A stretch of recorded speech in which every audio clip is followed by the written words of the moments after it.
પ્રિય સુનિલભાઈ, બ્રિજેશ, મેં હળવાશથી કહ્યું, હરિભાઈ કહ્યું કહેતા નહીં. મેં કહ્યું કે મારું નામ પહેલા ન લેવાય, હરી દેસાઈનું જ નામ પહેલા લેવાય. હું તો કોલમ રાઇટર હતો ત્યારે મારા તંત્રી પણ હતા. સમકાલીનમાં મેં કોલમ એમના જ આમંત્રણથી, એમના પ્રેમથી લખેલી છે.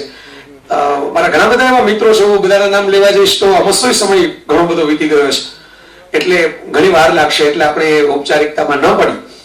પણ મને બહુ આનંદ છે જ્યારે મેં આ બધા મિત્રોને કહેલું છે કે તમને જેમ ઠીક લાગે એમ. હું ને બ્રિજેશ તો સિનેમા જોવા છેલ્લે ભેગા થયેલા, હવે દમ લગા કે હૈસા જોવા ગયેલા, ને એમણે કહ્યું કે આપણે કાર્યક્રમમાં કંઈક ઈચ્છા છે. મેં કીધું ઈચ્છા પૂરી કરો, એમાં શું, ઈચ્છા થાય પૂરી કરી જ લેવી. આ કાલ કોને દીધી છે આપણે.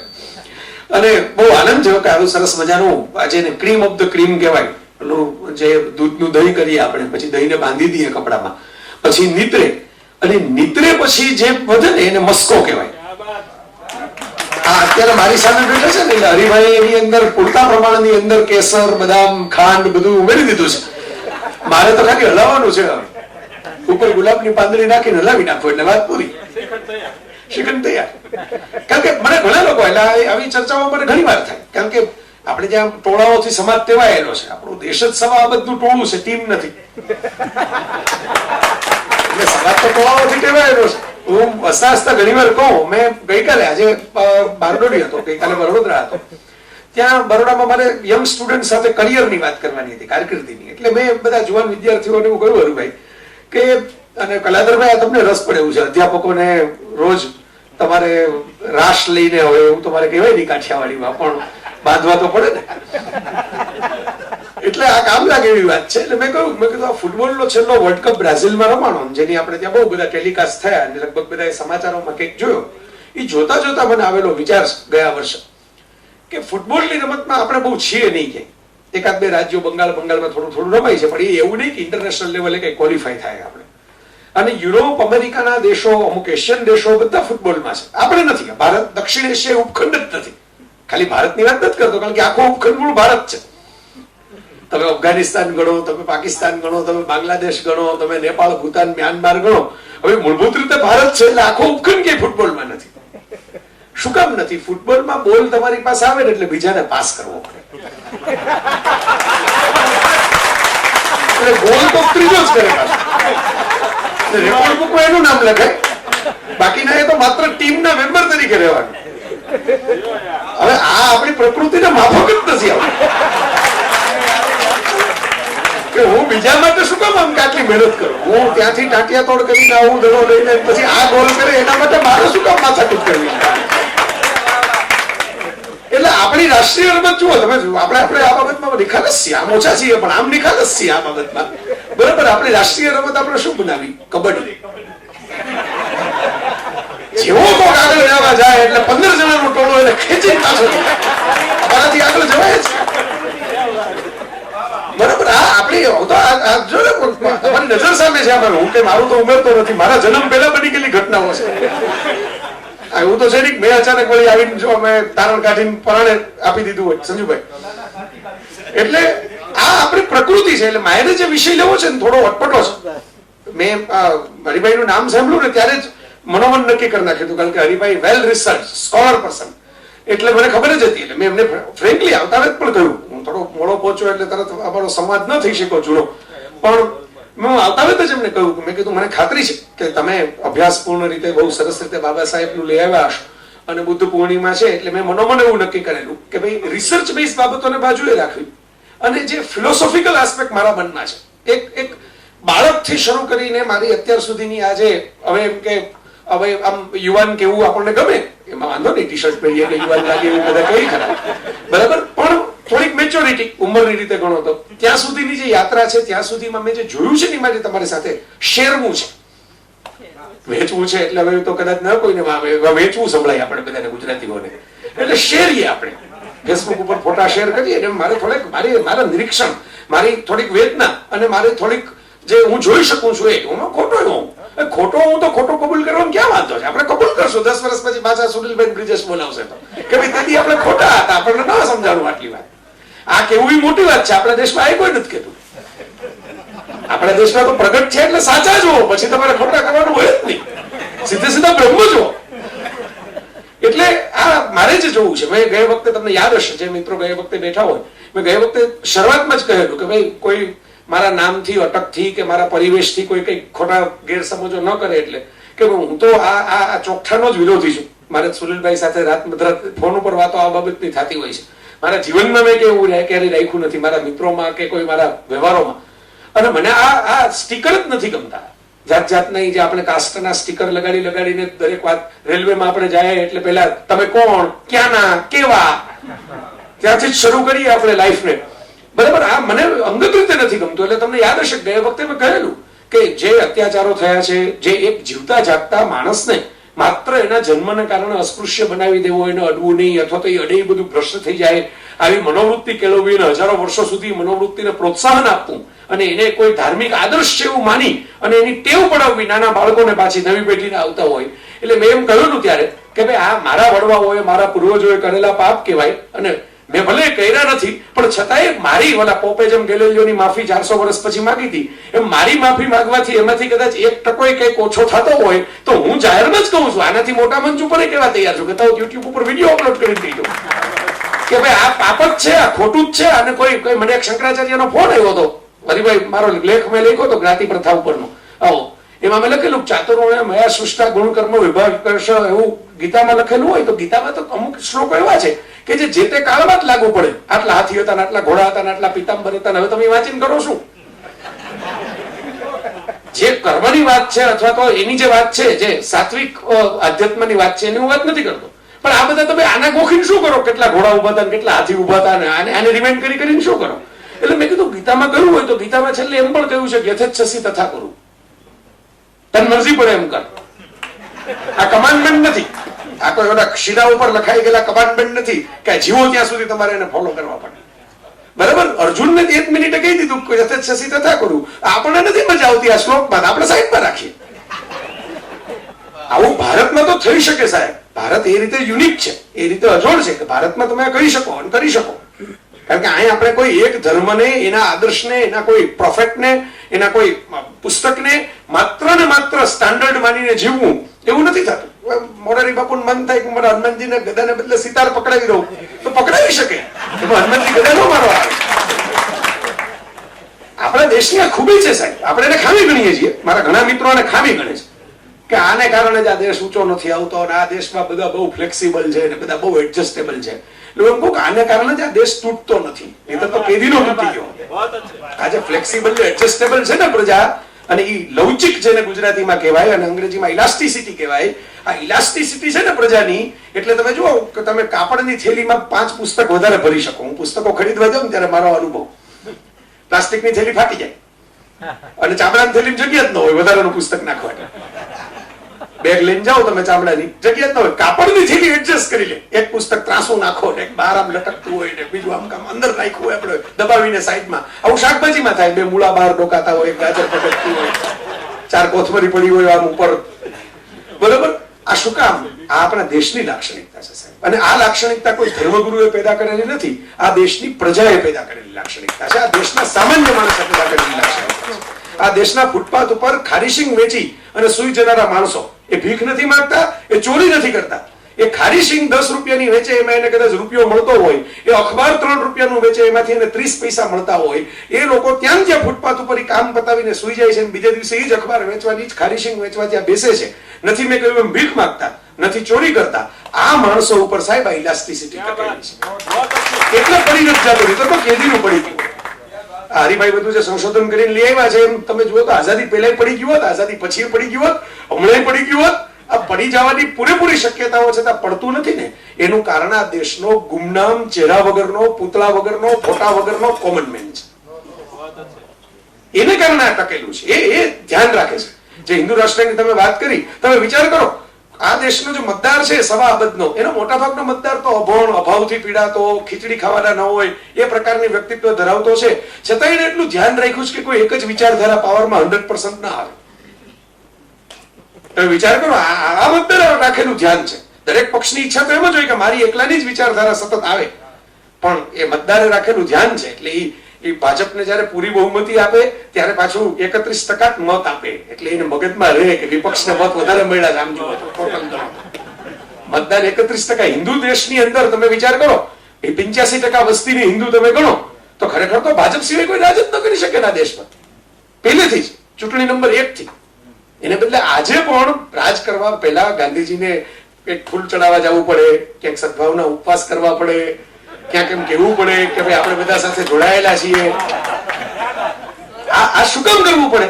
સ્માર્ટનેસ છે, આપણે એમ કબૂલ કરીએ કે ભાઈ ઘણા રાજકીય વિશ્લેષકો કહે છે કે મોદી સાહેબ તો સ્માર્ટ છે, એમને તોગડિયા ને 25 વર્ષ પહેલા બે ભેગા હતા, પણ એમને પ્રવીણભાઈને અહીં મૂકી દીધા કે તમે આમાં કુંડાળામાં ફેરે રાખો, હું ઉપર ચડી જઈશ. અને એ ઉપર ચડવા માટે એમણે શું કર્યું એ વિચારો. ફ્લેક્સિબલ થયા, વધારે વિકાસની વાત કરતા થયા, સબકા સાથ સબકા વિકાસ, વધારે બ્રોડ કર્યું પોતાનું ચક્ર. માત્ર આ એક ધર્મ, એક જ્ઞાતિ, એક સિમ્બોલ એમ વાત નહીં. અને એ કર્યું ને એટલે એક્સેપ્ટેબલ થયા સાહેબ. એ કર્યા વગર એક્સેપ્ટેબલ એટલે પેલા વાજપેયી ને પછી નરેન્દ્ર મોદી બેયનું તમે ઓબ્ઝર્વેશન કરો તો જેણે આ કર્યું ને, હિન્દુ રાષ્ટ્રના નામે હિન્દુ મતદારે મત કોને આપ્યા? જે ફ્લેક્સિબલ થયો, જે બ્રોડ માઇન્ડેડ થયો, જેને બધાના સાથની વાત કરી, એવા વાજપેયી અથવા તો મોદીના નામે મત આપ્યા.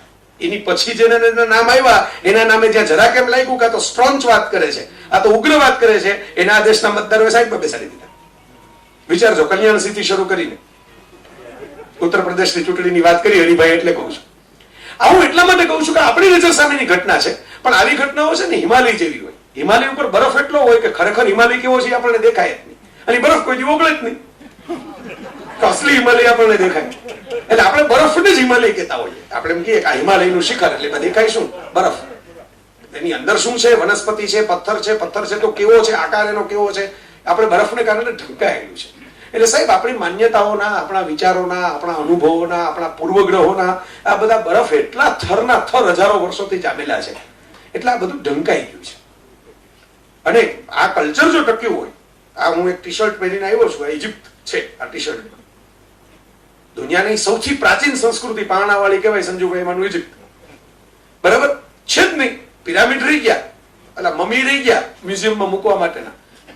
વૈજ્ઞાનિકોનું કલ્ચર, બુદ્ધિશાળીઓનું કલ્ચર, એલેક્ઝાન્ડ્રિયાની લાઇબ્રેરી ધરાવતું કલ્ચર, ક્લિયોપેટ્રા જેવી રાણી ધરાવતું કલ્ચર, યોદ્ધાઓ ધરાવતું કલ્ચર ક્યાં જતું રહ્યું? વી નેવર નો. મૂછે લીંબુની, મૂછે મોસંબી લટકાવનારા કલ્ચરો ગાયબ થઈ ગયા. હવે દિલ્હીની અંદર અત્યારે જાઓ તો તમને શાહજહાનો કોઈ વારસદાર જોવા મળે છે? શાહજહાએ આટલા બધા બાંધકામ બનાવ્યા, બરોબર, એક ફ્રૂટની રેકડી વાળો મળે છે કે આપણા 400 વર્ષ પહેલા આપણા દાદા હતા? ક્યાં ખોવાઈ ગયા ખબર નથી સાહેબ. દિલ્હીના તખ્ત વાળો 200-300 વર્ષની અંદર તો એની વંશાવળીના આંબા નથી મળતા. અને આપણે એમ કહીએ કે હું ફલાણો, હું આ જ્ઞાતિનો, હું આ ધર્મનો, હું આ ફલાણો. હું ઉભા કરીને તમને પૂછું તમારા દાદા કોણ, દાદાના દાદા કોણ, દાદાના દાદા કોણ, એ દાદાના દાદા કોણ? એટલે તમે 7મી 8મી પેઢીએ તો કદાચ બાળકનો ચોપડો વાંચીને આવ્યા હોય, યાદ હોય તો અલગ વાત છે, બરાબર. અને એ વાંચીને તમે યાદ નહીં રાખી શકો. સાહેબ મારી ચેલેન્જ કહું, તમે મને કહો તમારી 11મી પેઢીએ કોનું કહું નામ હતું? મને કયો અહીં, મને મારે જાણવું છે આમાંથી એકેયને યાદ હોય. પ્રામાણિકતા પૂર્વક કહું છું કે મને યાદ છે મારી 11મી પેઢીએ મારો દાદો આ હતો. સાહેબ આપણી 5 પેઢીથી આગળનો ઇતિહાસ આપણને ખબર નથી ને આપણે ક્યાં ચાદરા લઈને બેઠા છે કે તું આવો ને તું તેવો, તું આનો ને તું તેનો ને. 5 પેઢીથી આગળ આપણને ખબર નથી કે આપણે કયા મૂળિયામાંથી, કઈ ઝાડની કઈ ડાળીમાંથી કેમ આવ્યા. અને આપણે એ માપવા માટે નીકળ્યા પાસે કે આ કોણ, આ કોણ, આ કોણ. આ ભૂમિકા મેં એટલા માટે મેં તમને કહી કે હું માનું છું, હું જેન્યુઅનલી માનું છું. સાયન્સ તો માને, લોહીના એનાલિસિસ કરે તેમાં કઈ પેથોલોજીની લેબોરેટરીમાં કઈ કાસ્ટ તો નીકળતી નથી. નીચે લખ્યું હોય હિમોગ્લોબિન કેટલા, શ્વેતકણ કેટલા, એ નીકળવું. કાસ્ટ તો નથી નીકળતી અંદરથી, બરાબર. તમે ડીએનએ ના એનાલિસિસ કરો, ચિમ્પાન્ઝીનું આપણું 99.4% હરખું છે.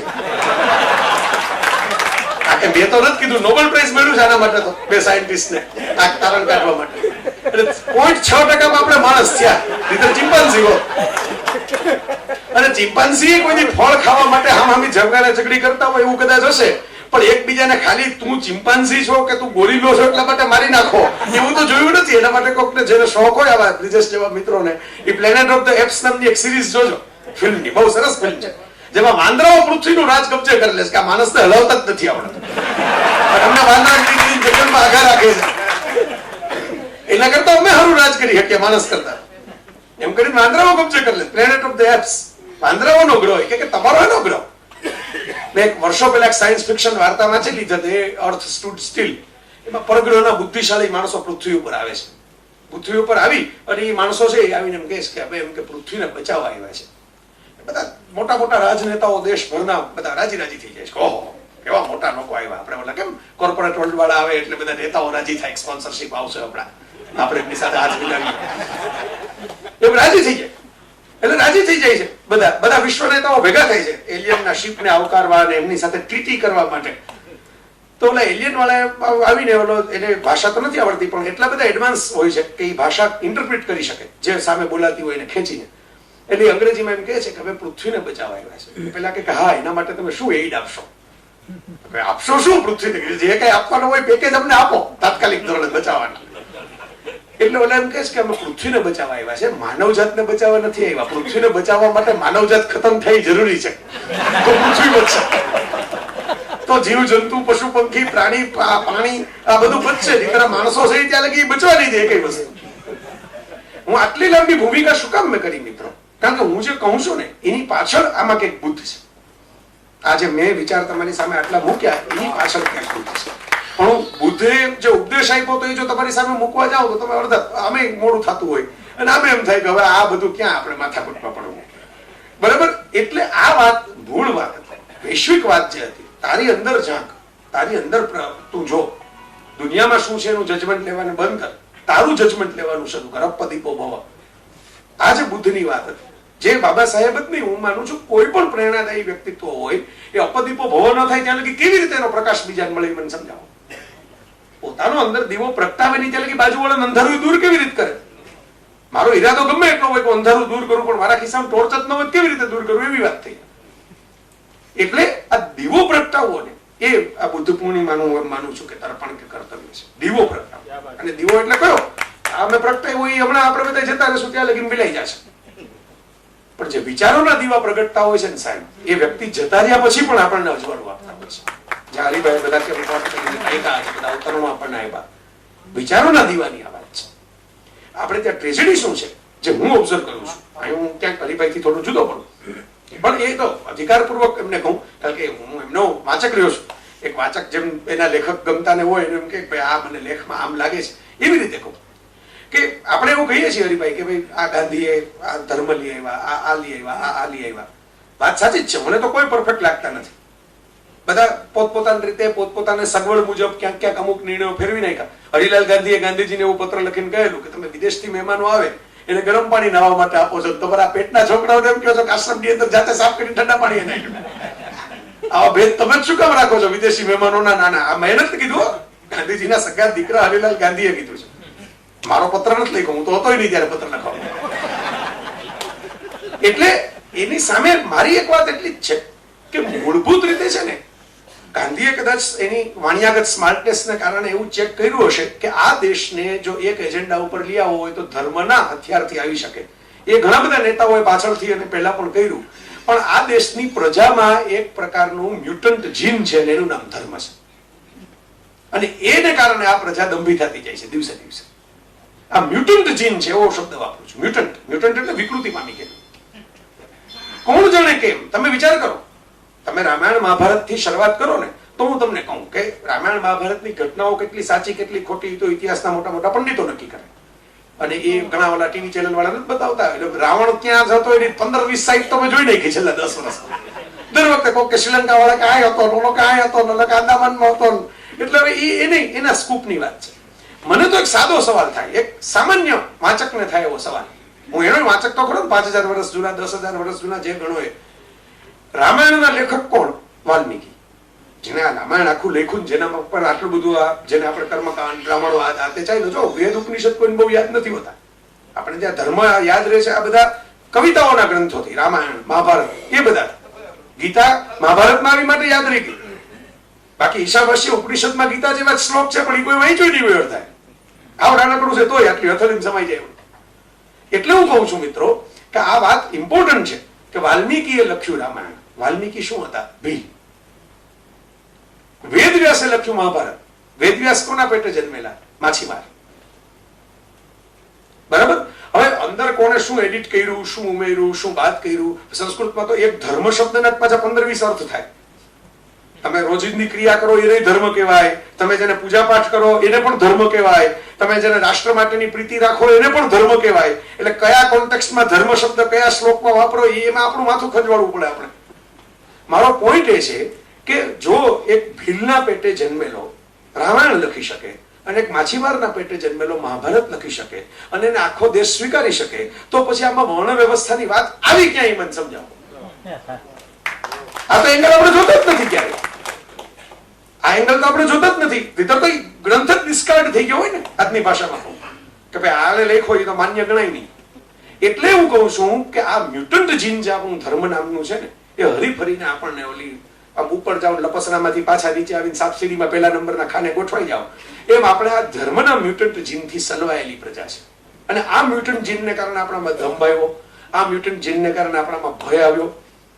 અને વિચાર કરો, જેને પાકિસ્તાન સર્જ્યું એ મોહમ્મદ અલી જીના રેશનલ ઓલમોસ્ટ નાસ્તિક, જેને ઈશ્વરમાં કોઈ વિશ્વાસ નહીં, જેને સાવરકર યસ, અને બાળા સાહેબ ઠાકરે, એમને તો એને મીનાતાઈ જે એમના પત્ની ગુજરી ગયા ત્યારે સ્પષ્ટપણે એમ કહેલું કે હું તો માનતો જ નથી કોઈ પણ પ્રકારના ભલા. હા, એટલે જો એ તો સમકાલીનમાં જ તમારા જ અખબારમાં. હવે મારો જો પોઈન્ટ છે એ છે કે આ જે વાત છે ત્યાંથી આપણે બુદ્ધ શું છે એ પકડવા પડે અને એમાંથી બાબા સાહેબને કનેક્ટ કરવા પડે. કારણ કે કોઈ પણ આઇકોન છે ને એની સમાજની પરિસ્થિતિઓમાંથી પેદા થતો હોય છે. પરિસ્થિતિ ન હોય તો તમને આઇકોન બનવાની જગ્યા ન મળે. રાવણ સીતાનું હરણ ન કરી જાય તો રામાયણની ગાથા લખાય કેવી રીતે? સિચ્યુએશન મુજબ આઇકોનિઝમ થાય જગતની અંદર. મહાન બનવાના, હીરો બનવાના ચાન્સ ક્યારે મળે? જ્યારે અમુક પ્રકારની સિચ્યુએશન પેદા થાય ત્યારે તમે મહાન બની શકો.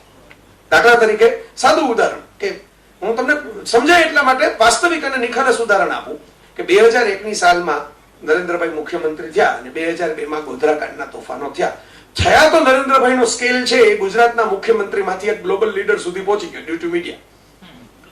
એક ઘટના જ ન બની હોય તો શું થાય? વિચારજો, હું જે કહું છું.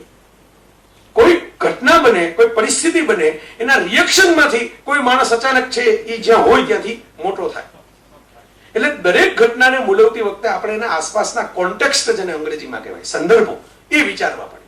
ક્યાં શું ઘટના હતી, શું કોન્ટેક્સ્ટ હતો, એની પાછળ કોઈ મનુસ્મૃતિ બાળી નાખી તો બાળી નાખી એટલે એની પાછળનો કોન્ટેક્સ્ટ શું હતો, શું એનો આક્રોશ શું હતો. બાળી નાખવું એક સિમ્બોલ છે. તો ડોક્ટર આંબેડકર જેવા વિચક્ષણ વ્યક્તિને ખબર ન હોય કે હું એક બાળી નાખીશ એટલે કે બધી નકલો થોડી બળી જવાની છે પૃથ્વીની. એ સિમ્બોલ છે, આક્રોશ પ્રગટ કરવાનો. બરાબર? આપણે ઘણીવાર બહુ ગુસ્સામાં હોય ત્યારે આમ કંઈક હાથમાં હોય પછાડીએ. એ મૂળ શું છે કે સામે વ્યક્તિની ઈજા નથી કરવી, નહીંતર સામાન તમારે મારવો પડે. એના કરતા હાથમાં પડી છે પેન ને કે ગ્લાસ ને ઈજા કરો. આ આપણું એક સંયમ છે, સ્વયં સંયમ. ગુસ્સામાં પણ કે ભાઈ મારા ગ્લાસ ને ભલે ભૂકો કરી નાખું તોડીને, બરાબર, પણ હવે સામે બેઠો એને થોડું ખૂન કરી નાખાય, એના કરતા ગ્લાસ ને પછાડવો સારો ભેદ. એવી અમુક બાબતોને આપણે જયારે જજ કરતા હોય ત્યારે એની પાછળનો આક્રોશ શું હતો, એની પાછળની સંવેદના કે પીડા શું હતી. અને આજે પણ સાહેબ આ દેશ છે એ હજી આ બાબતમાં મેં બિરદાવ્યો, એની કોમન મેનની સ્પિરિટને તમારી નજર સામે છે, પણ આ બાબતમાં મારો તો જાત અનુભવ કહું. મેં ટાઈમ્સ ઓફ ઇન્ડિયાની લીડ ઇન્ડિયાની અંદર મારું સિલેક્શન થયું હતું as a young writer and speaker, જેમાં એ લોકો એક કોન્ટેસ્ટ જેવું રાખેલું, જેમાં એક પ્રોજેક્ટ તમારે આપવાનો, જેમાં બાકીના લોકો વોટિંગ કરે. વોટિંગમાં શું થાય એવું તમને કહું છું. વોટિંગનો અનુભવ કરો તો શું તમને મળે વોટિંગના જવાબમાં. મેં એમને પ્રોજેક્ટ આપેલો મિશન H2H. ચેતન ભગતે 2 સ્ટેટ્સ લખીને એની 100 કરોડ કમાનારી ફિલ્મ બની પહેલા મેં એવો પ્રોજેક્ટ આપેલો કે આપણા દેશની અંદર જો તમારે આ જ્ઞાતિવાદનું ઝેર દૂર કરવું હોય, અને જ્ઞાતિવાદનું ઝેર દૂર ન થાય ત્યાં લગી ચૂંટણી સુધારા થાય નહીં, ચૂંટણી સુધારા થાય નહીં ત્યાં લગી રાજકારણીઓના સ્તરમાં સુધારા થાય નહીં, અને સ્તરમાં સુધારા ન થાય ત્યાં લગી દેશના કોઈ પણ પ્રકારના વિભાગમાં એકેડેમિક, જ્યુડિશિયલ, ઇકોનોમિક સુધારા થાય તો એ પૂરેપૂરા અમલમાં આવે નહીં. આ સાદું ગણિતમાં, સાદું ગણિત, એનું મૂળિયું અહીં છે કાસ્ટિઝમ. આપણી બધી જ ચૂંટણીઓ કાસ્ટિઝમના ગણિત ઉપર ચાલતી હોય છે, અને બધી નેતાગીરી પણ એના ઉપર. એટલે ક્યારેક કોઈ એને અતિક્રમી જાય એવા પાવરફુલ નેતાઓ પણ મળે. હું એમ નથી કહેતો બધા જ નેતાઓ કાસ્ટિઝમ ઉપર જ આવે, એને અતિક્રમી જાય, એને ઓવરટેક કરે એવા નેતાઓ મળે, પણ એ અપવાદ બને છે, નિયમ નથી બનતા. સવા અબજના દેશ અપવાદો ન ચલાવી શકે. સવા અબજના દેશ માટે નિયમો બનવા જોઈએ. અને એટલા માટે મેં mission H2H, heart to heart, intercaste, inter religious, inter state love મેરેજીસને પ્રોત્સાહન આપવાનો પ્રોજેક્ટ આવું મૂકેલું કે લવ મેરેજને પ્રોત્સાહન આપો. હવે તમે વિચાર કરો, ત્યારે મને ખ્યાલ નહોતો પછી સુનિલભાઈ ઘણા વખત પહેલા એક પૂર્તિમાં લખવાનું મને આમંત્રણ આપ્યું અને એના માટે મેં અભ્યાસ કર્યો જ્યારે બાબા સાહેબ આંબેડકરના અમુક લખાણોનો. ત્યારે મેં એક જગ્યાએ લખાણ મળ્યું કે જ્યાં સુધી આ દેશની જ્ઞાતિ પ્રથા આ સાવ કુદરતી બનેલી ઘટના છે. બહુ પ્રામાણિકતાપૂર્વક તમને કહું છું કે મેં જયારે આ પ્રોજેક્ટ મૂક્યો મિશન H2H ત્યારે મને ખબર જ નહોતી કે આ ડોક્ટર આંબેડકરે લખેલું છે. મને તો આનંદ થયો કે ચાલો આવું સરસ રિઝોનન્સ જેને અંગ્રેજીમાં કહેવાય, રિઝોનન્સ એક પ્રકારની. કલાધરભાઈ સંગીતના માણસ છો, એક સુસંવાદિતા, હાર્મની જે રચાય કે આપણને એમ થાય કે ઓહો, એટલે આ હું એકલો નથી, કોઈ બીજાએ એવો વિચાર કર્યો હતો અને આપણા કરતા બહુ મોટા લેવલના માણસે વિચાર કર્યો હતો કે આ લવ મેરેજ કરાવો જ્ઞાતિ પ્રથા દૂર કરવા માટે. હવે બોલો, આ બધા જ શાંત થઈ ગયા, આમાં કોઈ તાળી ન પાડી. એ મારા મિશન H2H વોટિંગ નહોતું મળ્યું લીડ ઇન્ડિયામાં, કારણ કે આપણે બધા આદર્શમાં જ વાતો સાંભળવામાં, તાળી પાડવામાં. ઉપેન્દ્ર ત્રિવેદી મારા બહુ સરસ મિત્ર, ઉંમરમાં મોટા પણ વિદ્વાન વ્યક્તિ, સિનેમા અને કલાના શોખીન, અમે બહુ બેસતા સાથે. ઉપેન્દ્રભાઈ મને એક સરસ વાત કહેલી, મેં એમના અંતિમ લેખમાં પણ લખેલી છે, એ ગુજરી ગયા પછી, કે આપણો પ્રેક્ષક સૌથી મોટો અભિનેતા છે. એ પિક્ચર જોતા જોતા હસે, રડે, તાળી પાડે, પણ પછી ઘેર જઈને હતો ને એવો થઈ જાય. સાસુ બહુના ત્રાસના પિક્ચર જોવે પણ એકેય સાસુ પ્રતિજ્ઞા ન લે હું આવી સાસુ હવે નહીં થાવ. ડોક્ટરો કેવી રીતે આમ વર્તે છે એનું મુન્નાભાઈ MBBS જોયું પણ એકેય ડોક્ટર પોતાની પદ્ધતિમાં ફેરફાર ન કરે ને ફીમાં ફેરફાર ન કરે. જોયા મેં બધા સહકુટુંબ. આ વાસ્તવિકતા છે. એટલે જો આંબેડકર સાહેબે આ જ સહન કરવું પડ્યું. એમનો આ વિચાર છે જયારે દટાઈ ગયો. મારે ધૂળધોયન જેમ મેં ગોઈતો તો અચાનક મળ્યો, ઓલો પુરાતત્વમાં મૂર્તિ મળે એમ કે આવો સરસ વિચાર આંબેડકર સાહેબ આપી ગયા છે, આવો એવરગ્રીન વિચાર, આવી કી ભારતની જ્ઞાતિ પ્રથાને તોડવાની મહેનત બધાએ કરી. ધેરુને પણ રસ હતો જ્ઞાતિ પ્રથા તૂટે, એને બહુ ભાષણો કર્યા જ્ઞાતિ પ્રથાની વિરુદ્ધમાં, બરાબર. પણ ચાવી ક્યાં છે એ તાળું ખોલવાની? ચાવી આ જ છે સાહેબ. જે ઇન્ટર રિલિજિયસ કે ઇન્ટરકાસ્ટ મેરેજ થાય, તમને જેટલા સેક્યુલર ટાઈપના, એટલે બધા ધર્મો કે ગણેશ ઉત્સવમાં બેઠા હોય અને એમ કે ઈદમાં બેઠા હોય એવા બધા આપણા ખાન હીરોઝ પોપ્યુલર છે. શું કામ છે? દરેક જો ઇન્ટર રિલિજિયસ મેરેજ સાથે કનેક્ટેડ છે. વિચારજો ક્યારેક શાહરુખ ખાન ગૌરી, આમિર ખાનની પહેલી અને બીજી પત્ની પણ હિન્દુ, બનેવી પણ હિન્દુ, સલમાન ખાનના બનેવી બંને હિન્દુ અને માં પણ હિન્દુ. એટલે હિન્દુ આમાં કઈ કનેક્ટેડ છે એમ નથી કહેતો કે પારસી છે કોક જગ્યાએ. જાવેદ અખ્તર અને હની ઈરાની એનું સંતાન એમ કે ફરહાન અખ્તર. જેટલા પ્રોગ્રેસિવ તમે મુસ્લિમ મિત્રો હોય તો એમ કે આ તો અમારા પ્રોગ્રેસિવ ફેસીસ, આ જો આ કઈ તમને ત્રાસવાદી જેવા લાગે છે, આ તો કેવા કવિતાઓ લખે છે, ડાન્સ કરે છે, આધુનિક વાતો કરે છે. આધુનિકતા ટોલરન્સ માંથી આવે છે. નવીનતાને સ્વીકારવાની સહન શક્તિ ડેવલપ કરો ને તો આધુનિક બનો. આ ટોલરન્સ ક્યારે આવે? જ્યારે તમે ઇન્ટર રિલિજિયસ કે ઇન્ટર કાસ્ટ કનેક્ટેડ થાવ, મૈત્રીમાં, ભાગીદારીમાં, ધંધામાં, લગ્નમાં. હું એમ નથી કહેતો ખાલી પરાણે લગ્ન જ કરાવી નાખો, પણ સાયકોલોજીકલી કનેક્ટેડ થાવ ત્યારે આવે. અને આ વાત છે એ બાબા સાહેબની પણ સાઈડ ટ્રેક થઈ ગઈ. કારણ કે આપણા સમાજ મેં કીધું એમ નારાબાજીમાં આપણે બધાને બહુ મજા આવે. અમર રહો, જિંદાબાદ જિંદાબાદ કરવું હોય તો આપણે બધા તરત બહાર નીકળી જાય. પણ માની લો કે આવા 5 અમલ કરવાની જેથી વાત આવે ને, એવી બધાને એમ થાય કે એવી આમાંથી આપણે જલ્દી છટકી જાય ને આપણો કોઈ આપણે આવ્યા તા રજીસ્ટર થાય પણ પછી રોકાણા તા કોઈને ખબર ન પડે એમ કરીને પાછળ જતા રહીએ. આવા આપણે નુસ્ખાઓ ગોતીએ છીએ ને, એનું કારણ જે છે કે બાબા સાહેબને જેવી રીતે એક પ્રકારે આપણે સાઇડ ટ્રેક કરી દીધા. અને સાઇડ ટ્રેક કરવા માટે સરસ મજાનું લેબલ આપણે ગોતી કાઢ્યું, દલિતોના મસીહા. જે હરિભાઈએ પણ કહ્યું છે, સુનિલભાઈએ પણ કહ્યું, બરાબર. અમારે હું વારંવાર આ બાબત કહેતો હોઉં છું કે કોઈ પણ માણસને તમારે પાડી દેવો હોય એટલે તમારે એને એક વર્તુળમાં કેદ કરી દેવાનો, પછી એના માથે સ્ટીકર લાગી જાય. સ્ટીકર લાગી જાય એટલે લોકો પછી સ્ટીકર થી જ ઓળખે. એંગ્રી યંગ મેન એટલે અમિતાભને કોમેડી રોલ કેટલા કર્યા કોઈ યાદ જ ન આવે. બધા શું કે હજી આટલા 72 વર્ષે એમ કે angry young man Amitabh Bachchan સાહેબ, એને નહીં તો 2 ડઝન પિક્ચર કર્યા જેમાં એને કોમેડી રોલ કર્યા હોય. પણ કોઈ કોમિક સ્ટાર અમિતાભ બચ્ચન એવું ન કે, અને ગોવિંદન કોઈ એંગ્રી યંગ મેન ન કે. એને 5 એક્શન પિક્ચર કર્યા હોય તોય આ સ્ટીકરો ચોટી જાય છે ને, એ ગડબડ છે સાહેબ. આ લેબલો અને સ્ટીકરો ચોટાડવાની ગડબડ છે આપણી. આપણે શું કામે ચોટાડીએ છીએ એનું કારણ તમને આપું, આપણી લાઈફ ઈઝી થઈ જાય એટલે. હવે એના અવ્યવહારુ ઉકેલું તમને નહીં આપું. દાખલા તરીકે વચ્ચે ફેમિનિઝમનું આંદોલન ચાલ્યું તો સ્ટીકરો સામે આંદોલન એવું ચાલ્યું કે ભાઈ પતિની અટક લખી, પિયરની અટક લખી. મને કાજલબેન લખે જ છે, કાજલ ઓઝા વૈદ. હવે કાજલબેન પૂરતું બરાબર છે, હવે એનો દીકરો તથાગત લગ્ન કરશે પછી શું થશે? તથાગત ઓઝા વૈદ. પછી એમની જે પત્ની હોય, ધારો કે કઈક બીજી કોઈ પણ હોય, બરાબર, કઈ ખ્રિસ્તી છે, હાલો ને આપણે એમ માની લઈએ, અમેરિકાથી જઈને લવ મેરેજ કરી આવે છે, આપણે એમ માની લઈએ. તો એ પીટરસન હોય તો ઓઝા વૈદ પીટરસન તો થયું. બરાબર? હવે ચોથી પેઢીએ તમે લખી નહીં શકો, બોલી નહીં શકો. આવા પ્રયોગો આપણે ત્યાં થયા એ બહુ લાંબા ચાલ્યા નથી સાહેબ, તમે જોજો. એટલે અવ્યવહારુ છે. એટલે મને કહો કે તમે આટલું બધું આવું ખુલ્લું ને લિબરલ વિચારો છો, તમારું નામ કા જય વસાવડા રાખો. એટલે હું ઘણી વાર કહું કે ભાઈ એ લાંબી માથાકૂટમાંથી છટકવાનો ટૂંકો રસ્તો છે કે ભાઈ જય વસાવડા નામથી તમે ઓળખાઈ જાવ એટલે વાત પૂરી થઈ ગઈ. બરાબર? હવે જો આમાં હું કહું કે જય વિદ્યાલંકાર એવું નામ રાખું, બરાબર, એ સારું લાગે. અમારા કવિ મિત્રો આવા ખેલ ક્યારેક ક્યારેક ખેલેલા છે, સંજુભાઈ નહીં પણ બીજા કેટલાક કવિ હોય, પછી એની કવિતા ખોવાઈ ગઈ, કવિએ ખોવાઈ ગઈ. એટલે મારું એમ કહેવાનું છે કે તમે લેબલને મહત્વ જ શું કામ આપો છો? કોઈ એક નામથી ઓળખવું જોઈએ એ વાત બરાબર, લેબલને મહત્વ જ શું કામ આપો છો? અહીં પણ બુદ્ધ છે.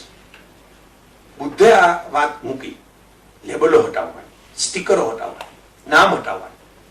આ આપણે કરી ન શક્યા કોઈ પણ કારણથી.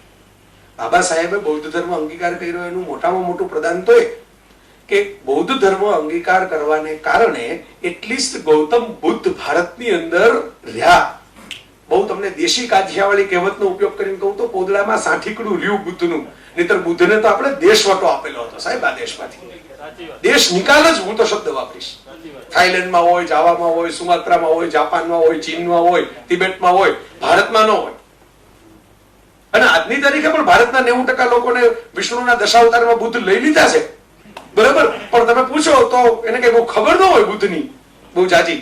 જે ઓલી બહુ જાણીતી થઈ ગયેલી કે 4 એને દ્રશ્યો જોયા પછી જતા રહ્યા જંગલમાં મહાભિનિષ્ક્રમણ કરીને, આવી 2-3 વસ્તુની ખબર હોય, પણ ઓરિજિનલ બુદ્ધ શું છે, ધમ્મપદમાં એને શું લખ્યું છે સાહેબ તમને ખબર છે? બુદ્ધ 2500 વર્ષમાં, 3000 વર્ષમાં આપણે જેને ઓળખતા હોઈએ, મહાવીર છે, બુદ્ધ છે, મોહમ્મદ છે, જીસસ છે, આપણે જેને ઓળખી શકીએ, આપણે જેને નામ લઈ શકીએ, આપણે આગળ મૂકીને કહી શકીએ કે આ કહેવાય કે જેને કંઈક ધર્મમાં નવી વાત કરી, જેને પોતાનો એક નવો પંથ ડેવલપ કર્યો, એવા મહાવ્યક્તિત્વ જે આવ્યા ને એમાં બધા કરતા બુદ્ધ વિશેષ છે, યુનિક છે. શું કામ? બુદ્ધે કશું લખ્યું જ નથી. તમે વિચાર કરજો, બાકીના બધાએ ક્યાંક ને ક્યાંક અક્ષર જ્ઞાન નહોતું તો કોકની પાસે લખાવડાવીને પણ પોતાના સિદ્ધાંતો પ્રતિપાદિત કરવાની કોશિશ કરી. બુદ્ધની કોશિશ એ હતી કે ધર્મ છે એ અનુભૂતિનો વિષય છે. ધર્મ એ માત્ર ને શાસ્ત્રનો વિષય નથી. તમને અનુભૂતિ થાય તો એ ધર્મ, અને અનુભૂતિ ન થાય તો તમે ગમે એવા ધાર્મિક હો, તમે ધર્મ સુધી પહોંચ્યા નથી. અનુભૂતિને કારણે તમે વિચાર કરો, અશ્વઘોષે બુદ્ધચરિત હરિભાઈ લખ્યું ને, એ બુદ્ધના મૃત્યુ પછી લખાયેલો પહેલો ગ્રંથ છે બુદ્ધ ઉપર. આજે બધા ત્રિપિટક ને ધમ્મપદ ને આવ્યા, એ તો શિષ્યોએ જે વાણી ઝીલી અને એમની રીતે મૂકી. એટલે બુદ્ધ તો તમને ખ્યાલ હશે, રજનીશા વાત કહેલી છે ભારપૂર્વક અભ્યાસ કરીને, કે બુદ્ધ જે ગામમાં પ્રવચન કરવા જતા ત્યાં કહેતા કે મને આત્મા શું, ઈશ્વર શું, જગત કોને સર્જ્યું, આવા સવાલો કોઈ દી પૂછવા જ નહીં. હું આને જવાબ દેવા એવો જ નથી. હું તો એમ કહેવા આવ્યો છું કે મને જે અનુભૂતિ થઈ તમને થાય. એકવાર પ્રવચન કરવા બેઠા હતા અને પંખી આવ્યું, કોયલ જેવું કોઈ સરસ મજાનું સરસ ગાતું પંખી, બુલબુલ હોય, કોયલ હોય, ગાતા પંખીઓ જેને આપણે કહીએ, અને ટહુક્યું. એટલે બુદ્ધે આંખ મીચી 2 મિનિટ મૌન રાખ્યું, પછી એમ કહ્યું આજનું વ્યાખ્યાન સમાપ્ત. આ બુદ્ધ હતા. આ કવિતા છે એક પ્રકારની આ વાતમાં. આ બુદ્ધ હતા કે ભાઈ એક પંખીએ ટહુક્યું, તમે પંખીનો ટહુકો સાંભળી લીધો, હવે તમારે શબ્દોમાં લાંબી લાંબી પિંજણ કરવાની જરૂર નથી. કલાક લાગી પંખી કેમ ટહુક્યું એનું, અને ગીત કેવું હોય, ટહુકો કેવો હોય, રાગ કેવો હોય ને, નહીં તમે ટહુકો સાંભળી શક્યા ને, બસ ત્યાં તમારું ધર્મ આવી ગયું. આ બુદ્ધ સિવાય બીજા કોઈ નથી કીધું. વિચાર કરો જગત. એટલે એમણે મધ્યમ માર્ગની પસંદગી કરી. એટલે એમની એક બહુ સરસ મજાની વાત બુદ્ધની કે 1000 ઈચ્છાઓને પૂરી કરવાની મથામણ કરવા કરતા એક ઈચ્છાને પણ તમે જો એમ કે ખતમ કરી શકો તો એ જીવનમાં સૌથી મોટું પરાક્રમ છે. 1000 ઈચ્છાઓ આપણે પૂરી કરવાની દોડાદોડી રોજ કરીએ, પણ અંકિત ત્રિવેદી એમ કહે ને કે સવારથી સાંજ લગીમાં આપણે બધાને ઇમ્પ્રેસ કરવા માટે નીકળીએ, પછી ઘેર આવીએ ત્યાં લગીમાં આપણે ડિપ્રેસ થઈ ગયા હોય. કોઈ ઇમ્પ્રેસ તો થાય કે કોઈ નથી થતું એટલે આપણે ડિપ્રેસ થઈ જાય કે આટલું બધું આપણે મહેનત કરી લોકોને ઇમ્પ્રેસ કરવા માટે કોઈ થયું નહીં. અહીં બુદ્ધ કામ લાગે છે. એટલે બુદ્ધ યુનિક છે. અને મને આ મારો પોતાનો વિચાર છે, અભ્યાસુ આમાં પોતપોતાના મત મૂકી શકે.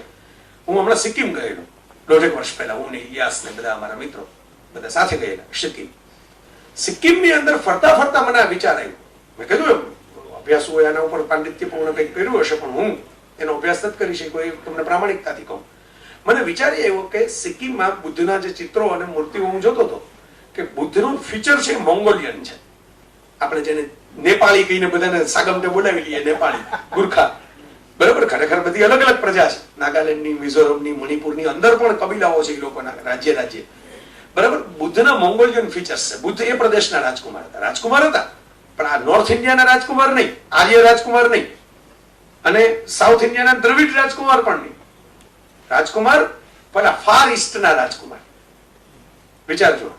એટલે હું એમ માનું છું કે ક્યાંક આપણા દેશમાં જે પેલી જજમેન્ટલ વૃત્તિ છે, લોકોને લાગી જાય એવા જજમેન્ટ આપવાની. આપણે કોઈ પેલો આફ્રિકામાંથી આવ્યો હોય એટલે એમ કે યા કાળિયાનો ત્રાસ બહુ. અરે પણ આ ત્રાસ છે. તમે કાળિયા કઈને વાત કરો, ત્રાસ નથી. કોકને તમે મોઢે ચડી રહ્યો તો કાળિયા છો તો ત્રાસ નથી. બરાબર. જો આપણે ત્યારે વિચારતા નથી કે આપણે રંગભેદિત છીએ. જે મિનિટ આપણે કાળિયાઓ એવું શબ્દ વાપરીએ છીએ ત્યારે આપણે રંગભેદ જ શરૂ કર્યો. આ સૂક્ષ્મ વાત તમને કરું છું, એટલા માટે કરું છું કે આપણા જીવનમાં કંઈક કામ લાગે. બાબા સાહેબે પાછા જીવતા નથી થવાના અને ગૌતમ બુદ્ધ પણ પાછા જીવતા નથી થવાના, પણ તમારા મારા રોજના ઘરના રસોઈથી શરૂ કરીને ભણવા સુધીના વ્યવહારો જે આપણે કરીએ છીએ એમાં ક્યાંક આ ફિલસૂફી કામ લાગે તો આપણે બહેતર જિંદગી જીવી શકીએ, વધારે સુખવાળી જિંદગી આપણી થાય. આપણે કોકને લેબલ માપીએ તો કોક આપણને લેબલ માપે. આ તો સીધો નિયમ છે. ઓસામા બિન લાદેન કોકના ટાવર તોડી આવે, કોક ઓસામા બિન લાદેનને તોડી આવે 10 વર્ષ પછી. એને તો એને પાકિસ્તાનની અબોટાબાદમાં જઈને મદ્રાસને તોડી નાખ્યો. તમે ટાવર ચણો તો કોઈ તોડવા ના આવે. આ દુબઈના શેખ મોહમ્મદ રુસ્તમે ટાવર ચણ્યો છે, બુર્જ દુબઈ નામનો, વિશ્વનો સૌથી ઊંચો. તો લોકો વોટ્સએપમાં ફોટા મોકલે છે, $200 ભરીને ઘણા રેવાઈ જાય છે અને હોલીવુડની ફિલ્મના શૂટિંગ થાય છે. કોકના ટાવર તોડવા કરતા પોતાનો ટાવર ઊંચો ચણવો ને એ વધારે શાશ્વત પ્રક્રિયા છે. આપણે કોકનું ટાવર તોડવામાં એટલા વ્યસ્ત હોઈએ છીએ કે આપણો ટાવર ચડી નથી શકતો. બુદ્ધે એટલા માટે, બુદ્ધની આખી ફિલોસોફીની જે વાત હતી પ્રજ્ઞા ઉપર હતી, એટલે એનું નામ પડ્યું બુદ્ધ. અને એમાં બાબા સાહેબ પ્રગટ થાય. જે સુનિલભાઈ અમારે બહુ લાંબી ચર્ચા, 3 કલાકની તમે ચર્ચા કરી ફોન ઉપર, બેટરી 2 ની પૂરી થઈ ગઈ ત્યાં. બરોબર. એટલે વ્યાખ્યાન કરતા લાંબી ચર્ચા ચાલી કે મેં કીધું આ જો તમારે બાબા સાહેબ આંબેડકરને 125મી મોટામાં મોટું જો આપણે કઈ કરવું હોય તો એ કરવું જોઈએ. જેમણે સહર્ષ દોડીને કહ્યું. બરોબર. અને મેં દોડીને પછી એમાં લખ્યું. એમણે કીધું આ તો કરણભાઈ સુનિલભાઈ કરે છે એટલે આપણે કરીએ. પણ મોટામાં મોટી વાત એ છે કે knowledge seeking attitude Baba Saheb પાસેથી લ્યો. કારણ કે એની અમુક ક્રાંતિઓ અત્યારે કરવા જાવ તો આપણે વિચિત્ર લાગશે. માની લો કે તમે હોલની અંદર આવીને બેસો ને પછી હાથમાં પંખો રાખીને આમ કરો તો કોક તમને કહે કે હોલમાં એસી ચાલુ છે સાહેબ. એ આજથી 30 વર્ષ પહેલા એવું હતું કે લાકડાની ખુરશીઓ હતી અને એસી ન હોય, પંખા બહુ કામ ન કરતા હોય, લોકો હાથમાં પંખો લઈને આવતા નાટક જોવા માટે. બરાબર. પરિસ્થિતિ બદલાઈ જાય ત્યારે જૂના જવાબો કરશો તો હાસ્યાસ્પદ થશો. તો બાબા સાહેબ પાસે અવમાન્ય બંધારણની ગમે એટલી આપણે ચર્ચા કરીએ, ભાગલાની ગમે એટલી આપણે ચર્ચા કરીએ, કોઈ નથી કે એક ધડા કે રિવર્સ થવાની નથી. કોઈ રિવર્સ કરવા જાય તો એને લોકો રિવર્સ કરી નાખે એમ છે, કારણ કે લોકોને બધી વાત સમજાવવાની નથી. એટલે વાસ્તવિક વાતો તમને કહું છું મિત્રો કે બાબા સાહેબ અને બુદ્ધ પાસેથી, બંને પાસેથી એક કોમન થ્રેડ જો પકડવો હોય તમને મને મારા જીવનમાં સુખી થવાનો, આપણા જીવનમાં આપણી થાળી વધારે સરસ બનાવવાનો જમવાની, આપણા ઘરને વધારે રંગીન બનાવવાનું, આપણા જીવનને વધારે શોખીન બનાવવાનું, જે તમે કહો તો એ પકડો કે જ્ઞાનની પૂજા કરો, નોલેજ સિકિંગ એટીટ્યુડ, પ્રજ્ઞાની પૂજા, બુદ્ધિની પૂજા. પશ્ચિમની પ્રજા બુદ્ધિની પ્રજા પૂજા કરનારી હતી એટલે એને ગાંધી અને આંબેડકર બેયને સાચવા. જુઓ ગાંધીના હજી પુતળા બનાવે છે. બાબા સાહેબ આંબેડકરની હમણાં વાત થઈ એમ કોલંબિયા યુનિવર્સિટીમાં છે, કારણ કે એના માટે લેબલ નથી. યહૂદી આઈન્સ્ટાઈન જર્મનીથી આવેલો હોય છતાં અમેરિકામાં એના સૌથી વધારે પુતળા હોય, મ્યુઝિયમ હોય. એ યહૂદી છે, જર્મનીનો છે, પણ બ્રેઇન વાળો માણસ છે એટલે બુદ્ધિની પૂજા કરો. વિદ્વાન સર્વત્ર પૂજ્ય. આપણે સુવાક્ય તરીકે બોર્ડ ઉપર લખીએ છીએ, પૂજા કરતા નથી. વિદ્વાન જે લખતો હોય સુવાક્ય એ 5 લાખની રૂપિયાની દાંત લઈને આવ્યો હોય ભરતી પ્રક્રિયાની અંદર. હું તો છોડી દીધું છે એટલે હું કહી શકું કાકા લાધરભાઈ આપણે રાજીનામું આપણે નીકળી ગયા આપણે કહી શકીએ. એટલે ખબર છે અમારે તો બહુ વાતો થાય. એટલે હું કહું મને તમે ખીલે બાંધો, તમે કહો તેથી હું હાજર થઈ જઈશ, પણ મને ખીલે બાંધતા નહીં નોકરી. કાકા કહેવાનું બંધ થઈ જાય, ખીલે બંધાઈ જવું. પણ તમારી જેવા હું તો જાહેરમાં કહું છું કે ભાઈ એમાં જે રિક્ષા વાળા પૈસા વધારે મળે વિદ્યા સહાયક કરતા, એ બધું વિદ્યા ક્યાંથી ચડે. એટલે આપણે એ પણ છે કે આપણે ત્યાં ક્વોલિટી જે છે એને મેન્ટેન કરવાની ભૂમિકા નથી રહી. એજ્યુકેશન ક્વોલિટી ટીચર્સને પણ આપણે પ્રમોટ નથી કરતા, એને સારો પગાર આપીને પ્રમોટ કરો. અને ક્વોલિફાઈડ ન હોય એ કઈ એકવાર એન્ટર થઈ ગયા એટલે 62 વર્ષ લગી પડ્યા રહેવું નથી, રવાના કરો. સાહેબ શુક્રવારે ફિલ્મ રિલીઝ થઈ ને, એક અક્ષય કુમારના 3 પિક્ચર આપણને ગમ્યા હોય, ચોથું ન ગમે ને તો આપણે શનિવારે એને બોક્સ ઓફિસ ઉપર પછાડી દઈએ છીએ, પણ અધ્યાપક જે 62 વર્ષ લગી આપણે કાઢી નથી શકતા. 27 કરોડ રૂપિયાનો હીરો છે એને આપણે પાડી દઈએ એક શુક્રવારની અંદર. બરાબર? એટલે હું તો કહું છું કે ભાઈ મને કોઈ પરવાસી નથી. મારે જેમ બધા પક્ષોમાં મિત્રો છે, હરિભાઈની જેવું જ છે. બધી જગ્યાએ હું બધેથી સારું સારું ગ્રહણ કરવાની વૃત્તિ રાખું કે ભાઈ હું આટલું જ જોઉં કે કોઈ પણ ઘટના બને એ ઘટનામાંથી આપણને લાંબા ગાળે શું મળે કે જે એક્સપિરિયન્સ આપણે આપણા જીવનને બહેતર બનાવીએ. બુદ્ધ આ જ વાત કરી. બુદ્ધના ઉપદેશની અંદર તમે જુઓ કે બુદ્ધે સમ્યક જે વાત કરી, સમ્યક માપમાં, ઉગ્રતા માપમાં, ક્રાંતિ તો ક્રાંતિ એ માપમાં. માપ વગરની ક્રાંતિ કરવા જાઓ, જે હરિભાઈ વાત કરી એના કરતા જુદી એક વાત ટાગોરે પણ ગાંધીની બાબતે કરેલી કે તમે ભણનારા વિદ્યાર્થીઓને આ સ્વદેશી આંદોલનમાં જોડો છો, એક દિવસે આ દેશની અંદર સ્ટુડન્ટ છે ને એમ માનશે કે જાહેર જીવનમાં રાડાદાડ કરવી ને એ ક્લાસરૂમમાં ભણવા કરતા મોટી પ્રવૃત્તિ છે. આ તમે શિક્ષણનું સત્વ બગાડી નાખશો આ આંદોલનને એમાં ભેગું ભેળવીને કોલેજના વિદ્યાર્થીઓમાં, સ્કૂલના વિદ્યાર્થીઓમાં. આ ત્યારે એને કહેલું. એટલે ક્રાંતિમાં પણ સમ્યક માર્ગ, મિડલ વે, મધ્યમ માર્ગ, મધ્યમ રહેવું, આ બુદ્ધની વાત હતી. અને એટલે તમે વિચાર કરો કે બુદ્ધે જે ક્રાંતિ આપણને આપી પચી નહીં, ભારતને પચી નહીં. આ એટલી બધી ઉપરની વાત હતી. પેલું એકદમ સાંદ્ર દ્રાવણ કોક આપણને પીડાવવા માટે આવે, એકદમ શુદ્ધ દૂધ છે, આ તાજું શેડ કટું દૂધ છે એટલે ઝાડા થઈ જાય. કારણ કે આપણે કોઈ પીધું જ ન હોય એવું શેડ કટું દૂધ સીધું ફીણ નીકળતું. એમ બુદ્ધની વાતો આપણને પતતી નહીં. એમણે ક્યાંય કોઈ પ્રકારના એમના ભીખુઓ માટે પણ કોઈ એવા બંધનો નહોતા રાખ્યા. પછી ધીરે ધીરે આપણને તો દરેક વાતને આપણે ફાવે ની મોડલમાં મૂકી દઈએ.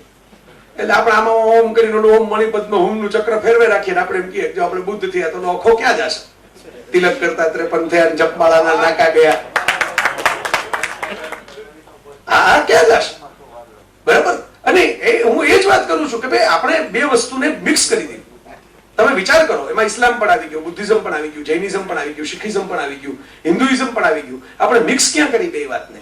આપણે એવું કર્યું કે કોઈ પણ ધર્મના બે સત્ય હોય, એક ભૌગોલિક સત્ય અને આધ્યાત્મિક સત્ય, જ્યોગ્રાફિકલ ટ્રુથ અને સ્પિરિચ્યુઅલ ટ્રુથ. આપણે જ્યોગ્રાફિકલ ટ્રુથ છે ને અપનાવવામાં સહેલું હોય. મને એમ કહું કે ખબર જવારે તમારે ચંદનનો આમ ચાંદલો કરવો હોય એટલે હું કહું કે આ સહેલું, આટલા માત્રથી જો આપણે પવિત્ર પુરુષ ગણાતા હોય તો આ 3 સેકન્ડનો મામલો છે ને, 3 સેકન્ડ થાય આટલું આમ કરતા. બરોબર? આ 3 સેકન્ડમાં આ કરી લેવું એટલે આપણે માથે તો 24 કલાક લગી લેબલ તો લાગેલું રહેશે કે ભાઈ આ તો પવિત્ર માણસ છે. બરાબર? જ્યોગ્રાફિકલ ટ્રુથ દરેક ધર્મમાં વધારે પકડાના. તાલિબાનો ઇસ્લામના જ્યોગ્રાફિકલ ટ્રુથ પકડી લીધા. દાઢી આમ જ રાખવી, ટીવી જોવું જ નહીં, સ્ત્રીઓએ બહાર નીકળવું જ નહીં, બધા જ્યોગ્રાફિકલ ટ્રુથ તરત પકડી લીધા. આમ સેવા કરવી, ઠાકોરજીની આવી રીતે સેવા કરવી, આમ સેવા કરવી, બધા સહેલા છે સાહેબ જ્યોગ્રાફિકલ ટ્રુથ અપનાવવા. કારણ કે એમાં કર્મકાંડ કરવા સિવાય તમારે મગજ એપ્લાય કરવાનું જ નથી. પણ જે આધ્યાત્મિક સત્યો છે ને એ કોઈ નથી અપનાવાતા નથી. મહાવીરે અનેકાંતની વાત કરી. મહાવીરે એમ કીધું કે ભાઈ તમારા કશાય કર્મબંધનમાંથી મુક્ત થાવ ને રાગે નહીં, વૈરાગે નહીં, વિતરાગ વચ્ચે ઉભા રહી જાઓ. વૈરાગ પણ એક પ્રકારનો રાગનો તિરસ્કાર છે. જ્યાં તમે કોકનો તિરસ્કાર કરો છો ત્યાં તમારા પાપ બનાવવાનું શરૂ થઈ જાય છે. આવી વાત એને કરી. એટલે એ વાત મહાવીરે આમ કરી છે માટે મહાવીર માન છે, બાકીના બધા નાલાયક છે એવું મારા ઘણા બધા મિત્રો કહેતા હોય છે. એટલે ત્યાં જ મહાવીરની વાતનો છેદ ઉડી ગયો.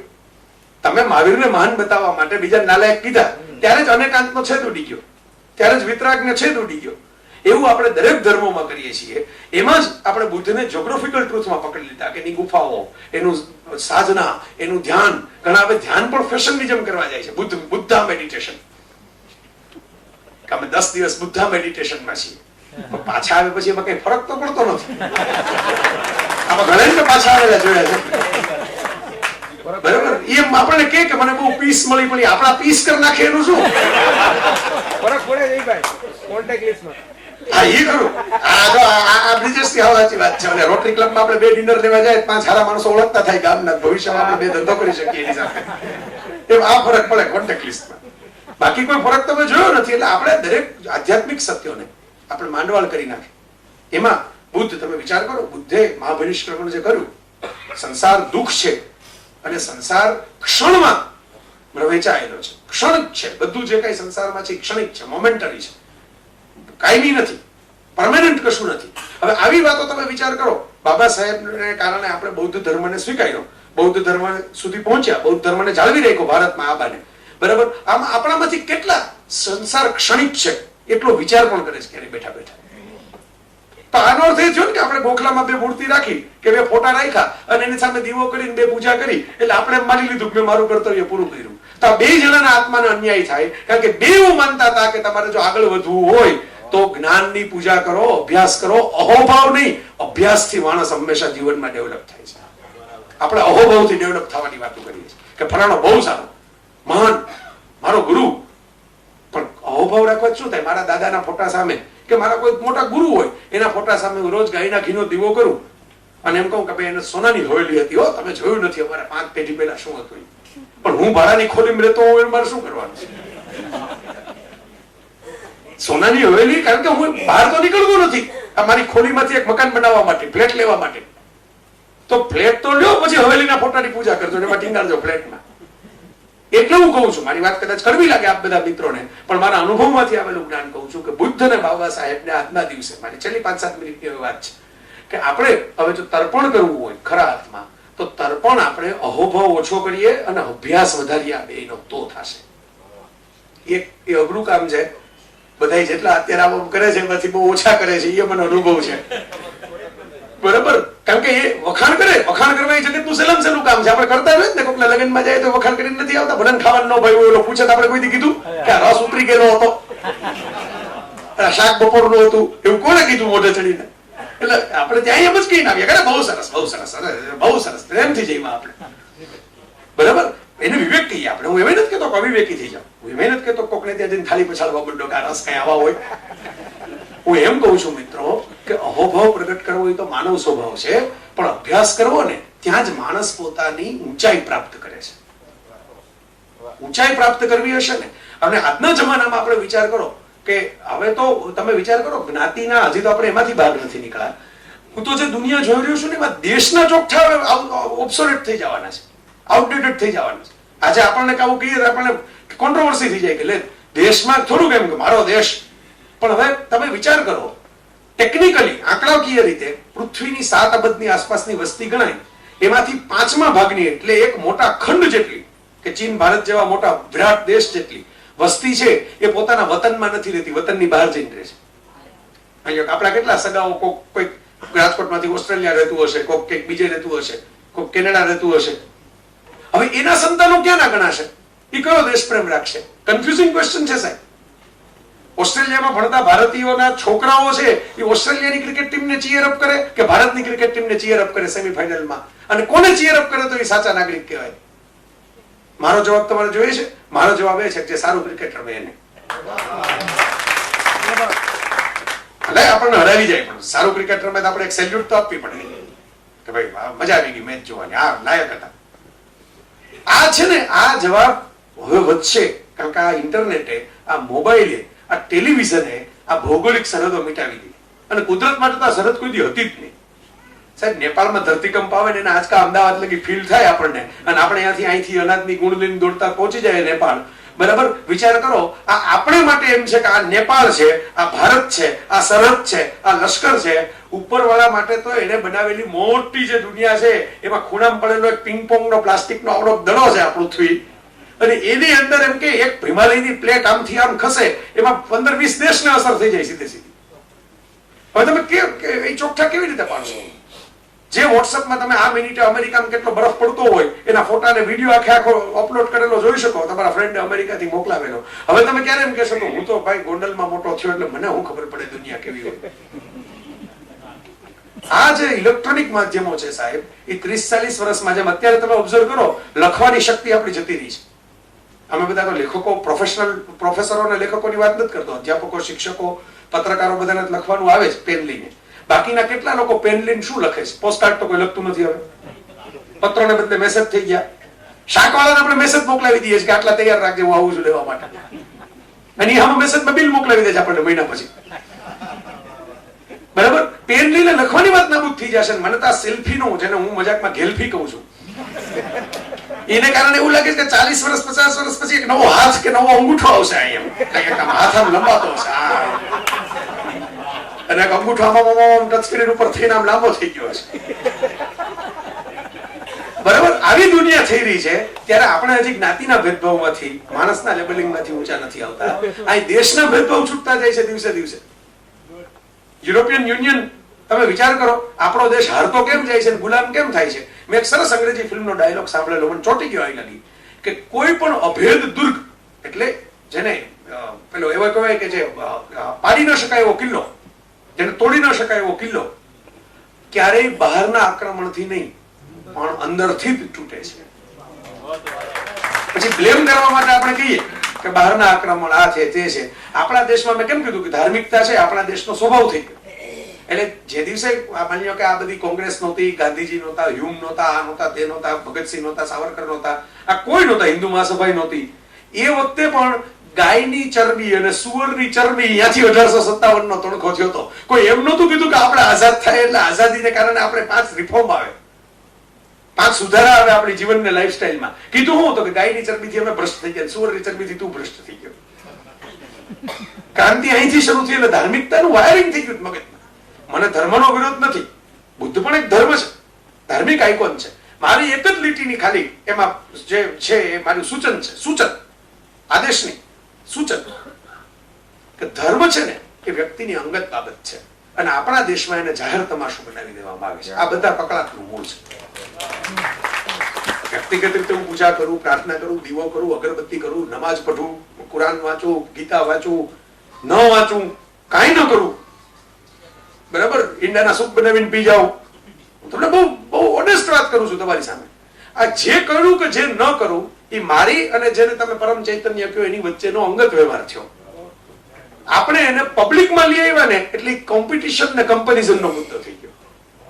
જે સેલ્ફ ડેવલપમેન્ટનો મુદ્દો હતો એ કોમ્પિટિશન ને કમ્પેરિઝનનો, કે તું જાહેરમાં નમાજ પઢ તો હું જાહેરમાં આરતી કરીશ, તું જાહેરમાં આરતી કરીશ તો હું તારા ઘરની સામે બોમ્બ ફોડીશ. આમ જ ચાલ્યું. તમે જુઓ, આખા દેશમાં નહીં આખી દુનિયામાં ચાલ્યું. આ આઈએસ આ બધું તમે જુઓ છો એ છે શું?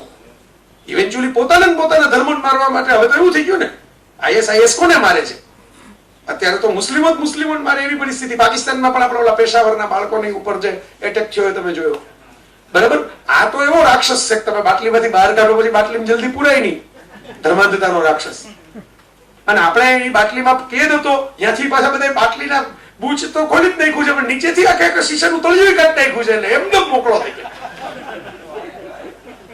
એટલે હું કહું છું કે ધર્મ, જો તો હું તમને એવી વાત કહી દઉં કે બધા રેશનલ થઈ જાઓ, બધા સાયન્ટિસ્ટ થઈ જાઓ, બધા કઈ ધર્મમાં માનો જ નહીં, તો તમને ખબર છે કે આ વાત કહેવા મારી લાગશે, તમે 2 તાળી વધારે પાડશો, પણ આવું ઘેર જઈને કોઈ કરવાનું નથી પાછું આ દેશમાં.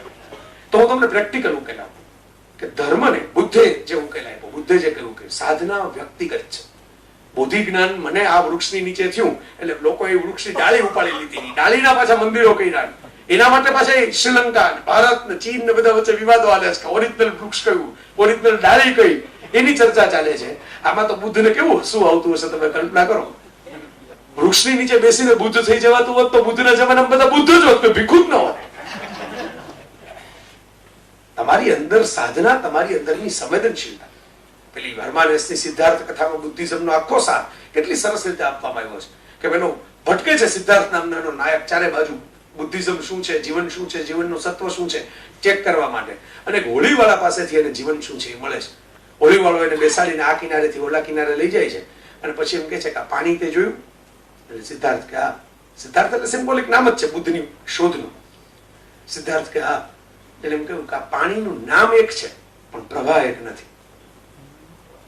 ધારો કે ગંગા નદી આપણે કહીએ તો ગંગા નદી આપણે બસની બારીમાંથી જોઈએ ગંગાનું પાણી વહી જાય, ઘાટ ઉપર આપણે ઉભા રહીને જોઈએ ગંગાનું પાણી વહી જાય, અંદર ડૂબકી મારીએ ગંગાનું પાણી વહી જાય, અને આચમન લઈને બહાર આવીએ ને ત્યાં લગી ગંગા નવી થઈ ગઈ હોય, કારણ કે વહેતી નદી છે.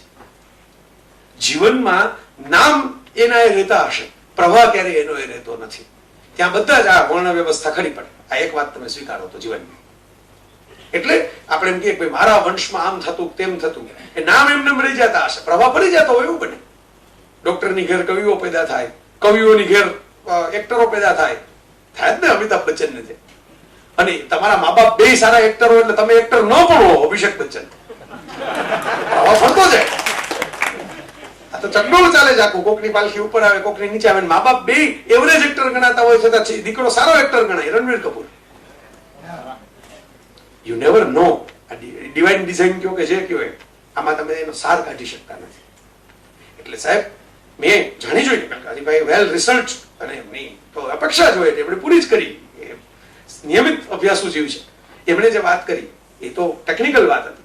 મારે જે વાત મૂકવાની હતી આપની સામે, ઇમોશનલ વાત હતી કે આ બુદ્ધને આપણે પણ, બુદ્ધે એક બહુ સરસ વાત કરેલી. એક શેઠ એમની પાસે આવ્યા અને એમ કહ્યું કે ભાઈ મને આપનો ઉપદેશ સાંભળવો ગમે, એ વાત સાચી, પણ મને સુખ કઈ આ બધું તમે કહો છો એ વાતમાં નથી મળતું. મને તો એક ગણિકા બહુ ગમે છે, એક વારાંગના, એક સુંદરી બહુ ગમે છે, અને હું રોજ એને બોલાવું છું મારે ત્યાં, અને રોજ સાંજે મારે ત્યાં નૃત્ય કરવા માટે આવે છે. એ જયારે આવે ને અને એ મને સૌથી સુખી ક્ષણ લાગે. બુદ્ધ તો ભલે બુદ્ધ રહ્યા, મને તો આ ક્ષણ સુખની ક્ષણ લાગે છે. બુદ્ધની જગ્યાએ કોઈ રેન્જી પેન્જી ચેનલમાં દેખાતા ગુરુજી હોય ને, અમુક આપણે નથી, ચેનલના ગુરુજી હોય, બીજે કઈ દેખાય જ નહીં ચેનલ સિવાય. એમનું બીજું પ્રધાન શું સમજ નહીં એ આપણને ખબર ન પડે. આપણે ગુજરાતમાં કેવું છે, ગુજરાતમાં જો કોઈ પણ ગુરુ આવીને એનો બિઝનેસની બ્રાન્ચ ફ્રેન્ચાઇઝી ખોલી શકે, બરાબર, એની સામે ગુજરાતમાં કોઈ પણ ગુરુ સામે સુધારાવાદી અવાજ નીકળે. આજ ગુજરાત નરસિંહ મહેતા પેદા કરે, આજ ગુજરાત મોરારી બાપુ પેદા કરે, આજ ગુજરાત તમે વિચાર કરો અખેદાસ સોનારા પેદા કરે. આ ગુજરાત જ પ્રોડક્ટ છે ને, અને બહારથી જે કોઈ આવે પાછા શિષ્યો ગુજરાત જ આપે, ફંડ અને શિષ્યો બે ગુજરાત જ આપે. આ કોઈ કઈ હરિભાઈ આ પીએચડી નો થીસિસ કરાવવા જેવો છે કોકની પાસે, તો વધારે સારી માહિતી મારા જેવાને મળે કે કેટલા કેટલા આવ્યા, કેટલું લઈ ગયા. એટલે આપણે નક્કી એ કરવાનું છે કે મારે નરસિંહના માર્ગે જવું છે કે પેલા XYZ મેં કીધું એમ ઓર્ગેનાઇઝ રિલિજનના માર્ગે જવું છે. નરસિંહ કોણ કે ધાર્મિક નો, એને કૃષ્ણનો સિમ્બોલ પકડ્યો, પણ એને કૃષ્ણના સિમ્બોલની વાંસળીની લાકડી નથી બનાવી કોકને ફટકારવા માટે કે મારો કૃષ્ણ સાચો ને તારો બધું ખોટું. એને વાંસળી વગાડી છે, વાંસળીની લાકડી નથી બનાવી. એટલે પેલા શેઠે જયારે કહ્યું ત્યારે બુદ્ધે એને કહ્યું કે વાત સાચી છે, પણ એક દિવસે યાદ રાખજો, તમે કહો છો ને કે આ રોજ મારા દરવાજામાંથી સુખ આવે છે, હું ઇનકાર નથી કરતો, હું તમારી વાતને સ્વીકારું છું, તમારું સુખ ત્યાંથી જ આવે છે. હું એમ કહેતો જ નથી કે મારી વાતમાં સુખ છે ને તમારી વાતમાં સુખ નથી, પણ એક દિવસે દુઃખ પણ ત્યાંથી જ આવશે. અને આ આપણા જીવન બધાના, તમને મને બધાને લાગુ પડે એવું સત્ય છે. આપણે એક વાતમાં બધું ઇન્વેસ્ટ કરી દઈએ, માની લો કે આપણે એમ કહીએ કે આમાંથી મને બહુ સુખ મળે, આમાંથી મને બહુ સુખ મળે, બરાબર, તો એક દિવસે એ બની કે શેર ઉડી જાય શેર બજારની અંદર, તો બધું દુઃખ અહીંયાથી જ આવે ને. તમે કહો કે મેં તો આ રિલાયન્સ ના કે L&T ના શેર રાખ્યા છે ને આપણો જલો જલો આમાંથી જ ચાલે છે, બરાબર. હવે એક દી માની લો કે ન કરે નારાયણ, આપણે બધું કહીએ છીએ ઇન્શાઅલ્લાહ, કારણ કે આપણે જાણતા નથી ક્યારે શું થાય. કબીરજી કહેતા ને ખબર નહીં પલકી વાર બાત કરે તે કલકી, ક્યારે ચકડોળ ફરી જાય, ક્યારે કઈ કંપનીનો શેર તૂટી જાય, બરાબર. અને પછી તમે એમ કહો હું તો દુખીનો દાળીઓ થઈ ગયો, પણ તું ચઈગો તો ત્યારે આના જોડે જ ચઈગો તો, હવે દાળીઓ થઈ ગયો, તારા પૈસા જતા જાય.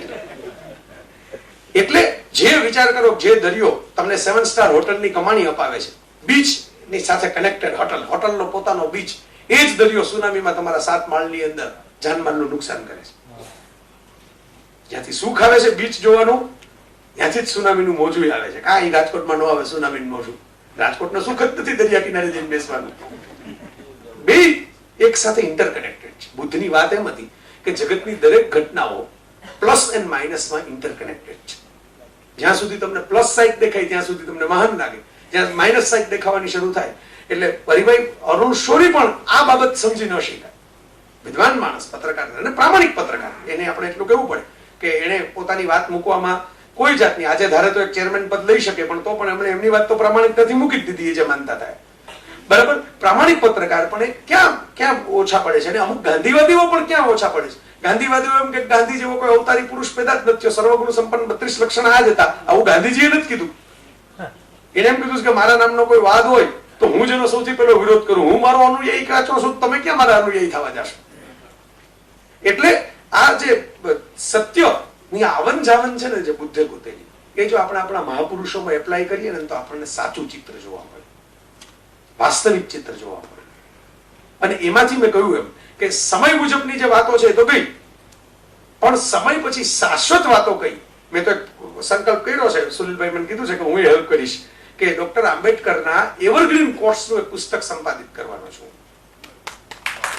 જાતે, 2 મિનિટ ચાખી કે એવરગ્રીન કોટ્સ એવા કે આજની નવી પેઢીના હાથમાં મારી નાનકડી બુકલેટ મૂકવી હોય તો એમ કહું કે ભાઈ તું બીજું તારે જે કરવું હોય કર, તું ફોટાની પૂજા કર, તું પૂતળા પાસે જઈને હાર પહેરાવ, તારે જે કરવું હોય કર, પણ આટલા વિચારને તારા જીવનમાં તારી સોફ્ટવેરમાં રીઇન્સ્ટોલ કરી અપલોડ કર દે, આટલું કર. દરેકના સરદારની 5 વાત એવી હોય કે જે આપણને એમ લાગે કે હવે આજે ક્યાં આની જરૂર છે, આજે આને શું કરીએ આપણે આ વાત, એને બાદ રાખો, પણ જે 5 વાત સ્વીકારવા જેવી હોય તો સ્વીકારી લો. આપણું શું જાય આમાં, મને એ સમજાવો. એક પાકા ગુજરાતી તરીકે તમને કહું, આપણું જાય શું? 5 જણા પાસેથી 5 સારી વાત આપણને મળી ગઈ ને કે આપણા જીવનમાં 5 સુધારા થયા, તો એમાં આપણે ગુમાવવાનું કઈ છે? કઈ નથી. એટલે માટે મિત્રો મારી વાત આ હતી. ભારત, હું તો આટલા વર્ષોમાં નવીનદાસ સંઘવી 94 વર્ષના છે. મેં હમણાં એને પૂછ્યું, બધું તમે ઇતિહાસનો આ બધો અભ્યાસ કર્યો તો તમને ભારત વિશે મારે એમ કે એક વાક્યમાં કંઈક જાણવું હોય તો શું થાય? એક વાક્યમાં કીધું. અમારા વોટ્સઅપ વાળા એક વાક્ય જ થાય. હું આટલું બોલ્યો ને તમે ટકી જાય તો ખરેખર આવા ક્રિકેટરો ભારતીય ક્રિકેટ ટીમમાં હોત તો આપણે વર્લ્ડ કપ લઈને આવ્યા. કોઈ ટૈકા જ નહીં વિકેટ ઉપર એક. એમ તો લે આ તો આપણા છેલ્લે ટૈકાની જ વિકેટ ઉપર બધે ઓલ આઉટ થઈ ગયા. એટલે આ તમે બધા એનાથી હારા છો કે ટકી ગયા મેદાન ઉપર, હજી લગી કોઈ ઊભું નથી થયું. એટલે તમને આ વાત જતા જતા કહી દઉં કે આ મને ઘણીવાર થાય, આ મારા વ્યક્તિગત કુતૂહલો, મેં કીધું હું વ્યક્તિ તરીકે મારા કુતૂહલ તમારી સામે મૂકતો હું કે આવી પરિસ્થિતિઓ જયારે પેદા થતી હોય આપણી આસપાસ કે આ સાચું, આ ખોટું, આ નહીં. હું ઘણીવાર કહું કે દુનિયામાં દરેક માણસ છે ને એ લઘુમતી છે, દરેક માણસ બહુમતી છે.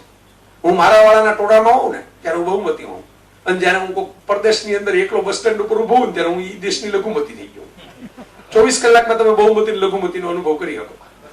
સવારે ફ્લાઇટમાં બેઠા હોય તમારે બધા હોય ફ્લાઇટમાં, ત્યારે તમે બહુમતીમાં હો, અને પછી નીચે ઉતરી ગયા હોય, ટેક્સી કોઈ લેવા ન આવે, એકલા એરપોર્ટ ઉપર ઉભો હોય, બધે અંધારું થઈ જાય ત્યારે લઘુમતીમાં આવી જાવ. એટલે માણસે આ શાશ્વતી છે ને પકડવાની જરૂર છે. આ શાશ્વત, આ પોતાના વિકાસ માટે, સ્વ વિકાસ માટે. અને બુદ્ધે ક્યાંક આ વસ્તુ પકડી. એટલે બુદ્ધે છે ને ક્યાંય બુદ્ધ ધર્મ આટલો ફેલાણો શું કામ ખબર છે? વિહારની છૂટ અને આહારની છૂટ. મોટા ભાગના ભારતીય ધર્મો છે ને ગોથું ખાઈને પડી ગયા આ બે બાબતમાં. હરિભાઈ વધારે કરેક્ટ કરશે મને. ભારતના મોટા ભાગના ધર્મોએ આહાર વિહારના એવા ચિત્ર વિચિત્ર નિયમ બનાવ્યા કે ગામમાં તમને બે વસ્તુ ખાવા ન મળે તો પરદેશમાં ક્યાં ખાવા મળે? એટલે કોઈ પરદેશ જઈ જ ન શકે. તમે વિચાર કરજો. એટલે ભારતીય ધર્મો સંકુચિત થતા ગયા. અલ્બેરુનીએ, હું આ કહું છું કે અલ્બેરુની ભારત આવેલો, અલ્બેરુની ઇન્ડિયા આખું પુસ્તક છે, સ્કોલર અમારા કિન્નરભાઈએ મંગાવ્યું હતું પછી વાંચ્યું અને મેં નોંધ્યું છે. અલ્બેરુની એવું લખ્યું છે કે ભારતની હિન્દુ પ્રજાનો સૌથી મોટો દોષ હોય તો શું છે કે પોતે આ દુનિયામાં સર્વશ્રેષ્ઠ છે, બીજા કોઈનું અસ્તિત્વ જ નથી એવું માનીને જીવે છે. એટલે ખબર જ નથી કે બહારની દુનિયામાં કોણ છે ને શું કરે છે. એટલે આપણે વેપાર કરવા આરબ વેપારી હોયથી વેપાર કરી ગયા, આપણો કોઈ વેપારી માલ લઈને નીકળો નહીં. છે કે 18મી 19મી 17મી સદી પછી શરૂ થયું કે આપણા નાનજી કાલિદાસ મહેતા જાય આફ્રિકા લગી વેપાર કરવા માટે. એની પહેલા બધા આરબ દલાલો જ લઈ ગયા આપણો માલ ભરી ભરીને માલમાં. અહીં તો કોઈ નીકળો જ નહીં, હાલો હોય દરિયાનો મુકાબલો કરવો. એટલે હું કહું છું કે છેલ્લી વાત મારે કહેવી છે આપની સામે કે આ ભારત દેશ માટે નવીનદાસ સંઘવીને મેં પૂછ્યું ને એને એમ કહ્યું કે ભારત એક ન સમજાય એવો કોયડો છે. એક લીટીમાં મૂકવું હોય તો કેમ મૂકવું? એક ન સમજાય એવો કોયડો છે. તમને ખબર જ ન પડે આમાં કેવી રીતે આ ટકતું હશે. સ્લમડોગ મિલિયોનરના પેલા ડેની બોયલ છે જેને ઓસ્કાર મળ્યો, એનો ઇન્ટરવ્યુ જોતો તો એને એમ કહ્યું કે બહુ યુનિક ઘટના છે ભારતે. કાંઈ સાન્તાક્રુઝના ઇન્ટરનેશનલ એરપોર્ટ હોય જ્યાં અંધેરીને સાન્તાક્રુઝમાં જ્યાં દુનિયાભરના લોકો ઠલવાતા હોય, એની બાજુમાં ધારાવીની ઝૂંપડપટ્ટી હોય, બેનું સહ અસ્તિત્વ હોય. અને ઓબેરોયની 7 સ્ટાર હોટલમાં રોકાયેલો માણસ છે ને એ પાછો બહાર પાણીપુરી ખાતો હોય ફૂટપાથ ઉપર ઉભો. આ દેશ કોયડો છે એ રીતે. કેવી રીતે આ દેશ વ્યક્તો અથવા તો આ દેશ મેં કીધું ખાલી ઓલા સરહદના નકશો જોઈને હું તમને ભારત નથી કહેતો. ભારતીય ઉપખંડમાં મેં કીધું આખું ભારતીયતા છે, ભારતીય તત્વ સત્વ છે. કેમ રહ્યો છે ખબર છે તમને? આજની ભાષામાં સમજાવવું ને, હિન્દુ ધર્મ પણ પાછળથી આવેલું લેબલ છે. આ દેશના પૂર્વજોએ તો ધર્મનું લેબલ નહોતું આપ્યું. ક્યાંથી આ બધું આવી ગયું? વર્ણ, જ્ઞાતિ, કાસ્ટ, જેમ જેમ ગ્રંથો લખાતા ગયા શબ્દો એ બધી માથાકૂટ કરી, ગ્રંથે ગરબડ કરી, વાત ન કરી કરી. અખિલ બ્રહ્માંડમાં એક તું શ્રી હરિ નરસિંહ મહેતાનું તમે વાંચો, મને તો આનંદ થાય કે આપણે જેમ પૂર્વજો માટે માફી માંગી શકીએ, પૂર્વજો માટે ગૌરવ લઈ શકીએ. ભાઈ અમારા પૂર્વજમાં એક નરસિંહ મહેતો હતો એટલે આપણે આવું તમે સાઈડમાં ન મૂકતા. નાત બહાર નીકળી રહી કરતાલ લઈને નીકળો તો કોઈ સમરસતા પહેલા. હા તો કહું છું કે એ એક નીકળો તો કરતાલ લઈને કે સમરસતા પહેલા. એની અંગત આસ્થા કૃષ્ણ માટે હતી એટલે એને કઈ ચાતુર્મણ્ય ભયા સૃષ્ટા એવું ગોખ્યું નથી. હા તો અમે તો કહીએ જ છીએ, અમે ક્યાં ને ક્યાં કહેતા. હું તો નાતમત નથી માનતો, મને નાત ધર્મ, હું તો બધી જ્ઞાતિના પ્રોગ્રામમાં જાઉં છું. હું તો મંત્ર સમજીને બોલી આવ્યો છું 3 વખત. બરોબર? નરસિંહ મહેતાને નાત બાર મૂક્યા તો એ તો તર્પણ કરવું પડે જ ને. હવે જયંતિ ઉજવી એ જ કહું છું ને, તો જયંતિ મારી નાત નહીં, કારણ કે મારી નાત આખી દુનિયા છે. હું બહુ સ્પષ્ટ છું આ વાત. મને સ્વર્ણિમ ગુજરાતમાં અમેરિકામાં મોકલવામાં આવ્યો તો ગુજરાત સરકારે જ મોકલો, અમેરિકાના સ્ટેજ ઉપર આ રેકોર્ડેડ છે. મેં એમ કીધેલું કે ભાઈ મને ગુજરાતી તરીકે લાક્ષણિકતાઓ ગમે ગુજરાતની. આપણે ખીચડી કઢી ઘરમાં ગરમ સુગંધ આવતી હોય તો આપણી ત્યાં જીવ લલચાય. એ મારી ભૌગોલિક પરિસ્થિતિ થઈ. મેં હમણાં કીધું મેં કીધું ને જોગ્રાફિકલ ટ્રુથ અને સ્પિરિચ્યુઅલ ટ્રુથ. એ મારી ભૌગોલિક પરિસ્થિતિ થઈ કે હાલો આપણે બટેટાવાળા તળાવવાની ગંધ આવે ને વરસાદ પડતો હોય તો ગુજરાત જ યાદ આવે. એ દુનિયામાં ક્યાંય બટેટાવાળા તળાતા પડે નહીં ચાલુ વરસાદ. બરાબર, એ મારી ભૌગોલિક પરિસ્થિતિ થઈ. પણ ખાલી ગુજરાત સ્વર્ણિમ હોય તો બાકીના બધા રાખના બનેલા છે. તો જે અમેરિકામાં સ્વર્ણિમ ગુજરાતનો પ્રોગ્રામ કરવા તો અમેરિકા વાળી રાખના બનેલા, તમને મંજૂરી આપી એટલે. બરાબર, એટલે હું તો આટલા નાના કુંડાળામાં કોઈ દી બેહવાનો જ નથી. આપણે તો એક તોડવા વાળા છીએ આ પાંજરા. બરાબર, કે આ મારું કુંડાળું બહુ મોટું છે, આપણું કુંડાળું આખી. મને કહો કેમ કે અમિતાભની ફિલ્મ બહુ સારી, એટલે હું કહું જોની ડેપની ફિલ્મ બહુ સારી. મારે હું કેમ અમિતાભના કુવામાં બુડી મરવું જોઈએ આખી જિંદગી? એની એકલાની પિક્ચર જોઈને બીજી 10 બીજા હીરો પિક્ચર નો લો. અમિતાભ સારો, ઓલા ગદરમાં જેમ કે ને સની દેઓલ કે ભાઈ મને વાંધો નથી, પાકિસ્તાન જિંદાબાદ બોલું તમને જો એનાથી મારી છોકરી આપતા હો પણ પાકિસ્તાન જિંદાબાદ, હિન્દુસ્તાન બી જિંદાબાદ. ના ના બરાબર છે, પણ મેં એ તો કીધું કે ગ્રંથે ગડબડ કરી. શબ્દોને જે દિવસે માણસ પકડતા બેઠો ને ત્યાંથી જ વિવાદો જગતમાં શરૂ થયા. બુદ્ધ એ જ કહી ગયા કે અનુભૂતિને પકડો. શબ્દોને પકડવા બેઠા ત્યાંથી તો ગડબડ શરૂ થઈ. એમાં જ આંબેડકરે ગડબડો થઈ કે આંબેડકર સાહેબના બધા કોકે કીધું જો આ જગ્યાએ આવું વાક્ય કીધું આવું બોલાય, પણ તમે શબ્દ પકડો છો એની પાછળનો જે મેં કીધું ને કોક ચીઝ પાડે તો ચીઝ પાડે ત્યારે કઈ કમ્પોઝ કરે ચીઝને. હું ચીઝ પાડું હવે એને પેલા મીટરમાં કમ્પોઝ કરું એને મઠારું ને એને કઈ રાગ ભૈરવીમાં ચીઝ પાડું. બરાબર, ચીઝ કમ્પોઝ ન થાય, ચીઝ તો નીકળી જાય. બરાબર, એટલે બુદ્ધની એક અદ્ભુત વાત તમને કહું આ વાત સાથે જોડાય પછી તમને મુક્ત કરી દઉં. મને મોટા વાત કે આટલી માથાકૂટ તો મેં કોઈ નહોતી કરી. પણ ના, બુદ્ધે જે માથાકૂટ કરી છે ને એ માત્ર મૌનની જ કરી છે. બુદ્ધે સંભાષણોની માથાકૂટ કરી જ નથી. બરાબર, સંભાષણોની માથાકૂટ અમે બધાએ શરૂ કરી લેખકોએ. કારણ કે શું કામ? એના વગર મંચ ન મળે, એના વગર લંચ ન મળે. સંભાષણોની માથાકૂટ પાછળના કારણો છે. તમે આ સેમિનારમાં જતા પ્રોફેસરોને પૂછો. બરાબર, પણ આપણે વાત પૂરી કરીએ એટલે બે વાતથી હું સમજાવી દઉં. બુદ્ધ શું કહેતા હતા? બુદ્ધ એમ કહેતા હતા કે આગ લાગે, આ બુદ્ધના શબ્દ છે મારા નથી, આગ લાગે ત્યારે આગની મીમાંસા કરવાની ન હોય, બહાર નીકળી જવાનું હોય. આપણી મુશ્કેલી એ છે માનવ જીવ તરીકે કે આપણે આગની મીમાંસા કરવામાં એટલો બધો સમય બગાડીએ છીએ કે એ આગ આપણને આખે આખી બાળીને રાખ કરી નાખે છે, એનો આપણને અહેસાસ નથી થતો. આ મેં જોયું છે, એ તમને કહું છું. મેં આ જોયું છે આજુબાજુની દુનિયામાં કે મીમાંસામાં એટલો બધો સમય બરબાદ કરી નાખે કે જે ઓલું આગ આખી ભડથું કરી નાખ્યું. અને આ આગ માટે જેટલું સાચું છે ને સાહેબ એટલું ચાંદની માટે સાચું છે. બહાર સરસ મજાની પૂનમની ચાંદની પૂર્ણિમાની ખીલેલી હોય, બરાબર, હવે એ માણવાને બદલે કે જોવાને બદલે કે એમાં સરસ કોઈ સંગીત સાંભળવાને બદલે હું એની મીમાંસા કરવા બેસું કે આ કિરણોને પૃથ્વી પર પહોંચતા આટલો સમય લાગે છે અને આ કિરણો છે આ પરાવર્તિત થઈને આ વૈજ્ઞાનિકના સિદ્ધાંત મુજબ આવ્યા છે, બરાબર, આ મીમાંસા કરું ત્યાં લગી ચંદન કો વાદળું ડૂબાડી જાય. એટલે આનંદ અને વેદના બંને માટે બુદ્ધ એ રીતે સાચા છે કે મીમાંસા જોશ નહીં હોશ રાખો. મીમાંસામાં સમય બરબાદ ન કરો, અનુભવમાં સમય મૂકો, એમાંથી પ્રજ્ઞા મળશે. અને ભારત જે મારે તમારી સામે મૂકવું હતું, જે બુદ્ધને, બાબા સાહેબને બધાને, જો આજે આપણે આ ભારતમાં બાબા સાહેબની વાત કરીએ, બુદ્ધની વાત કરીએ, એમાં હું હરિભાઈ પાછા રાજકીય પક્ષોના નામ લઈએ, કટાક્ષ કરીએ, તમને બધાને હસવું આવે, તમને મોજ આવે, તમે મને બે વાત કહી શકો કે આમ જતું નરસિંહ મહેતાનું આમ હતું. આ સાહેબ આજે ડેમોક્રેટિક સ્પિરિટ છે ને આપણો, એ આ બધા મહાનુભાવોએ જાળવીને એને જે વારસામાં ભારત આપ્યું સ્વરાજ પછીનું, એનો મૂળ હેતુ આ બધાનો શું હતો કે ડેમોક્રેસી જળવાવી જોઈએ. એક વોઇસ જ, એક જ મત થઈ જાય, બધા એક જ સુરમાં વાગવા આલાપ કરે. એ ગાંધીજીમાં પણ અમુક તબક્કે થયું, આપણને નડ્યું કે ખાદી એટલે ખાદી, ચરખો એટલે ચરખો. હજી ગુજરાત વિદ્યાપીઠમાં ચરખો કંતાવે સવારના પોરમાં. એક આઈપેડ આપો,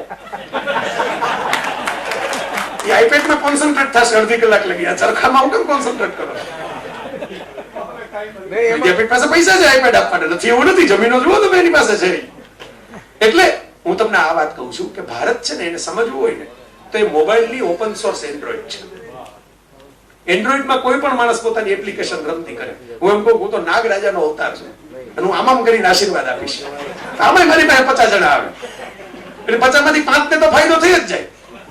એ તો થવાનું જોઈએ ને કુદરતી રીતે. હું દરેકને એમ કહું કે આ 6 મહિનામાં તારા પ્રશ્નો ઉકેલાઈ જશે, 6 મહિનામાં તારા પ્રશ્નો ઉકેલાઈ જશે, આમ કરીને કહેતો જાઉં.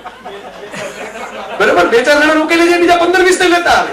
એના મામા દીકરાને એના ફઈના દીકરાને લેતા આવે કે આ બાપુમાં છે કઈ, આમાં પડવા જેવું છે, આમાં ઇન્વેસ્ટ કરો, આનું રિટર્ન સારું છે. બરાબર, આ જે છે પરિસ્થિતિ, મેં કીધું ને મારે બીજું કઈ નથી કહેવાનું છે, હું જોઈ રહ્યો છું મારી આસપાસ ઈ કહેવાનું છે. બરાબર, આ પરિસ્થિતિ આ છે અત્યારે, એટલે આ કરી દઉં તો હાલે. પણ શું કામ હાલે છે ખબર છે? એન્ડ્રોઈડ તમને એમ નથી કહેતી કઈ એપ ડાઉનલોડ કરવી ને કઈ નહીં, કઈ એપ અપલોડ કરવી ને કઈ નહીં. એન્ડ્રોઈડ એક પ્લેટફોર્મ છે જેમાં તમને મોજ પડી એપ મૂકે રાખો, મોજ પડી બનાવી રાખો. તમારે કોકને મારી નાખવાના મર્ડરના વિડીયો જોવો હોય તો એ ડાઉનલોડ કરવા મળશે, અને તમારે કોઈ બાળકોને લગતા સરસ મજાના પરિકથાના વિડીયો જોવો હોય તો એ ડાઉનલોડ કરવા મળશે. એ બધું જ પ્લેટફોર્મ ઉપર પડેલું છે. પ્લેટફોર્મ બધાને સ્વતંત્રતા આપે પોતાની વાત મૂકવાની. એમાં બુદ્ધ આવે ને, એમાં મહાવીર આવે ને. પ્લેટફોર્મ જો પ્લેટફોર્મ સ્વતંત્રતા આપે છે, એના મેનેજરો ન આપતા હોય, ટેલિકોમ કંપની વાળા આપણને બંધ કરી દે કે તમને આ સાઈટ અમે નહીં જોવા દઈએ, અમે બ્લોક કરી દીધી છે. એ ટેલિકોમ કંપનીઓની માથાકૂટ છે. એ આ શંકરાચાર્યોની માથાકૂટ છે, ટેલિકોમ કંપનીની માથાકૂટ છે. બરાબર, એને આપણે પ્લેટફોર્મની માથાકૂટ ન ગણવી જોઈએ. પ્લેટફોર્મ તો બધાને વિકસવા જ દે છે, જેને જે આવવું હોય આવો, વેલકમ. તમારે જે ઓવાયસી મૂકવાની વાત તો ઓવાયસી સંસદ સભ્ય થાય. બરાબર, જે વાતો કે સાક્ષી મહારાજ મૂકે તો સાક્ષી બે એક જ સંસદમાં બેઠા છે, ઓવાયસી ને સાક્ષી મહારાજ. એટલે પ્લેટફોર્મ કોઈ કઈ કહેતું જ નથી કે તમારે આવી વાત ન કરાય, તમારે તેવી વાત ન કરાય. હવે મારે જે છેલ્લે તમને કેવું છે મિત્રો, જતા જતા એટલા માટે આ વાત મેં છેલ્લે રાખેલી, આ તો લંબાઈ ગઈ વળી, આપણે રમૂજમાં સરી પડ્યા એવા. એ કેવું છે કે વિવેક આપણામાં હોવો જોઈએ, કઈ એપ ડાઉનલોડ કરવી અને કઈ સ્ટોર કરીને આપણા મોબાઈલમાં રાખવી અને કઈ ડિલીટ કરવી. એ વિવેક છે ને, બુદ્ધ અને બાબા સાહેબ બંને કહી ગયા છે તમારી પ્રજ્ઞા તમારા અભ્યાસ, તમારા અનુભવ ને તમારા સંઘર્ષમાંથી આવશે. આઈ રિપીટ, સંઘર્ષમાંથી. સંઘર્ષ કર્યા વગરની પ્રજા છે ને એ નમાલી જ પેદા થાય. સ્વિટ્ઝરલેન્ડ ની અંદર ચોકલેટ ને ઘડિયાળ સિવાય કઈ બેડું જ નથી, આટલો બધો રૂપાળો દેશ છે અને લશ્કરે નથી રાખ્યું. બરાબર, પણ ઇટાલી જુઓ, ફ્રાન્સ જુઓ, યુકે જુઓ, જર્મની જુઓ, જ્યાં હજાર વર્ષ લોહી જ રેડાડા છે, લોકોના મકાનો નેસ્તનાબૂદ થઈ ગયા છે, વંશો ખેદાન મેદાન થઈ ગયા છે. ચીન, આ બધામાંથી નીકળ્યા જુઓ. જાપાન, ટેકનોલોજી ત્યાંથી નીકળી, બુદ્ધિ પ્રતિભા ત્યાંથી નીકળી, શૂરવીર લડવૈયાઓ ત્યાંથી નીકળ્યા. અને જો યુરોપિયન યુનિયન એક થાળીએ બેસીને જમે, મારે એક શેન્ઝન વિઝા લેવો હોય, એક ઇટાલીમાં જવું હોય તો ફ્રાન્સની એપ્રુવલ લેવી પડે, યુકેની એપ્રુવલ લેવી પડે. એક ચલણ બનાવી નાખે બીજા વિશ્વયુદ્ધ લડીને. અમેરિકા અને જાપાન એકબીજાને કોન્ટ્રાક્ટ કરી નાખે, બે અડીબૂમ ફેંકા પછી સોનીના ટીવી અમેરિકા ખરીદે, સોની કંપની અમેરિકામાં ચાલે. આ બધું જો આ બધા કરે જ ને એટલે જ ઈ ડેવલપમાં ફોર્ચ્યુન 500 ઉપર છે. અને આપણે હજી નદીના પાણી એક રાજ્યમાંથી બીજા રાજ્યમાં કેમ જાય એની માથાકૂટની અંદર ધીંગાણા કરીને તલવારોથી કોટકા કાપી નાખીએ. મારા શેઠાનું પાણી તારા શેઠામાં કેમ ગયું, તું અહીં આવ્યો જ કેમ, મારા જમણવારમાં પગ જ કેમ મૂક્યો, એમાં તો આખું ગામ માથાકૂટ ચડે. એટલે આપણે આ સ્મોલ સ્કેલમાં રહેવું છે, આપણા નાના નાના વર્તુળોમાં, કે આપણે બુદ્ધ અને બાબા સાહેબના વિશાળ વર્તુળ સુધી પહોંચવું છે. એવું માત્ર અહીં બેઠેલા, જેમાં કદાચ બહુમતી દલિત મિત્રોની હશે, પણ હું આ ખાલી એને સવાલ નથી પૂછતો. હું તમામ જ્ઞાતિઓના, તમામ નાગરિકોને, તમામ પ્રકારના ધર્મો વાળાને પણ આ સવાલ પૂછું છું, તમે તમારા કુંડાળાનો કૂવો બનાવવો છે કે તમારા અફાટ સમંદરના દર્શન કરવા છે? ત્યાં તમને બુદ્ધ અને બાબા સાહેબ ઉપયોગી થશે.